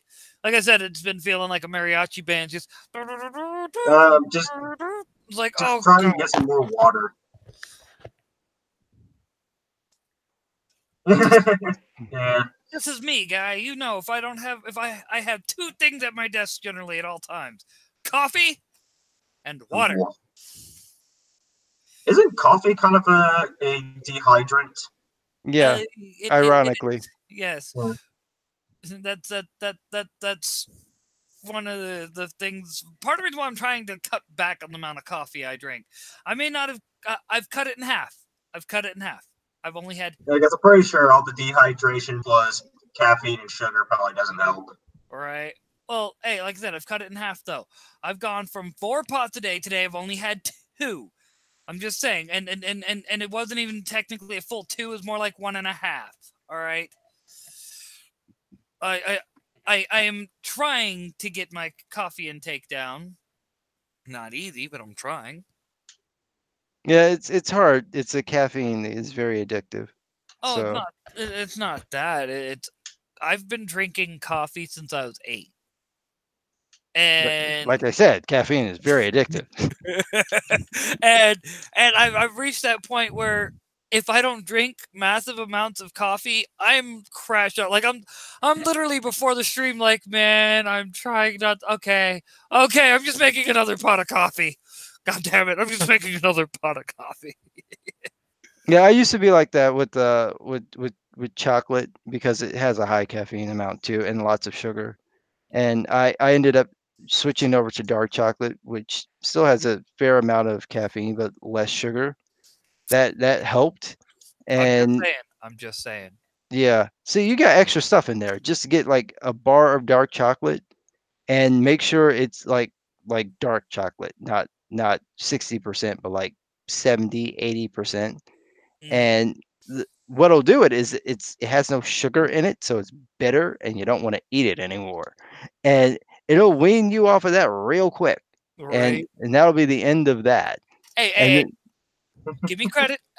I quit smoking. I can get my caffeine addiction under control. yeah, Like, it's just, you know, my problem is I just started drinking more coffee and doing a lot more dishes to when I quit smoking. Now I have this weird tick. If I see dirty dishes in the sink, it's like, it's only one dish, man. Why are you freaking out? Still too many. Still too many. Too many dishes. Just chill out. It's only one dish. I need a cigarette if there's dishes in the sink. I'm just saying. And I'm not gonna have a cigarette. yeah, you gotta work it out and let the caffeine, sort of drain out of the system. It'll take a while. It took a while with me. It took quite some time, but once I got myself off of like pop and the sugar, I felt a lot better. Oh, I bet you did. Like I'm that's my goal. That's my goal. And I guess the last comment before we start giving our closing pitches is Gorgonite was like, Bob, but Bob, I've cut it in half. I only snort 2 coffee beans every 5 minutes instead of 4. Bob, that intervention's still waiting for you. That's great. But all right, Duskquill. Yeah. Closing pitch time. Yep. Are you sure Cliff you notes. don't do that with just some guy because mine is extensively longer? All right, Chris, go ahead. yeah. So you can reach me over on my channel, just some guy, CC. But usually, if you just type it into YouTube, mine will pop up first. Check out my video, subscribe, click the notification bell. If you are subscribed, check to make sure you're still subscribed because YouTube seems to hate me. And I've noticed that there are people who are like, "Oh, I'm not subscribed anymore." So just double check. I've got myself on a schedule, so you could expect videos every Monday, Wednesday, and Friday. Oh wow, I am actually not. Ironically, I am not subscribed anymore. See, they just do that. I think I'm still subscribed because I still watch your content like pretty fairly often. I'm not gonna sit there and lie and say I catch every one of your videos, but I do try to catch a lot of them. Yeah. Like mainly because I like your breakdown and the way you do things. 1 I second. like the way you work it. No diggity. Yep. 1 sec.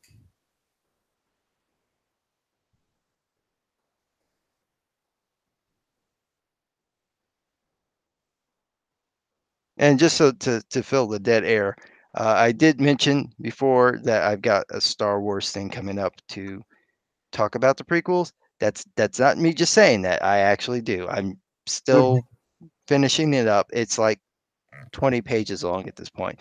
So it's probably going to end up being like an hour-long video. I might cut it into parts because I'm pretty sure nobody wants to sit there for an hour. You are pretty You'd be good at surprised. I mean, have you heard of a channel called Mauler? Yes, and I've occasionally sat through the entire thing, but usually I do have to take a break. It's not because I'm not entertained. It's just that my annoyance level at what they did to Star Wars increases, and I find myself getting angry. So Well, listen, I do like Mauler's videos, though. yeah, Yeah, it's good content. I am also a little curious about what happens if you use their the videos because I want to use clips, but I don't know if they'll demonetize it for using clips Yep. without the audio. Probably. Wrong man bad. But all right, Cliff Notes version, because yeah, Cliff Notes, I should say version there, Duskquill, because Like I said, it's one of those. Yep. So I have commissions of writing open. Just go to my Twitter at Duskwell Team, Duskwell_team. You can find my business email, my PayPal there. You can also find my Patreon to donate to me there. I also got Subscribestar, uses the same extension as the Twitter. I write comics and I do my own tabletop games. I do my own indie tabletop showcase show on my YouTube channel at Duskwell Team. I'm soon going to be uploading to BitChute as well, and yeah, just keep in contact with me over there, mostly on Twitter, and catch me on Sundays with Bob for Anyway Politics. Yes, but you're also welcome to join us for Chris if you want to get some of your thoughts on politics out there. I'll have to think about it because I think I'll piss too many people off with that. I'm about to tomorrow. I'm having a buddy of mine on, who's like he was going on about how he wants to talk about the treatment of Tulsi Gabbard because he's Polynesian, she's Polynesian. He doesn't like how they're treating her. What happened? He's supposed to be allowed to be represented. Things like, and he's not like left. He's using the left's rules against them. It's gonna be great. I'm gonna give him the floor and let him go at it. Yeah. Have fun. And yeah. And as always, I'm your host, the one and only Bob Jones. You can find me on Twitter at Brainiac420. You can find me on Mindsgab, TikTok, and Instagram at Bob Jones Comic Wars, and you can find me on BitChute at Bob Jones. And with that, I shall hopefully see you folks tomorrow night for the 4th episode of Anyway Politics. Later, folks. You all have a good one. Later.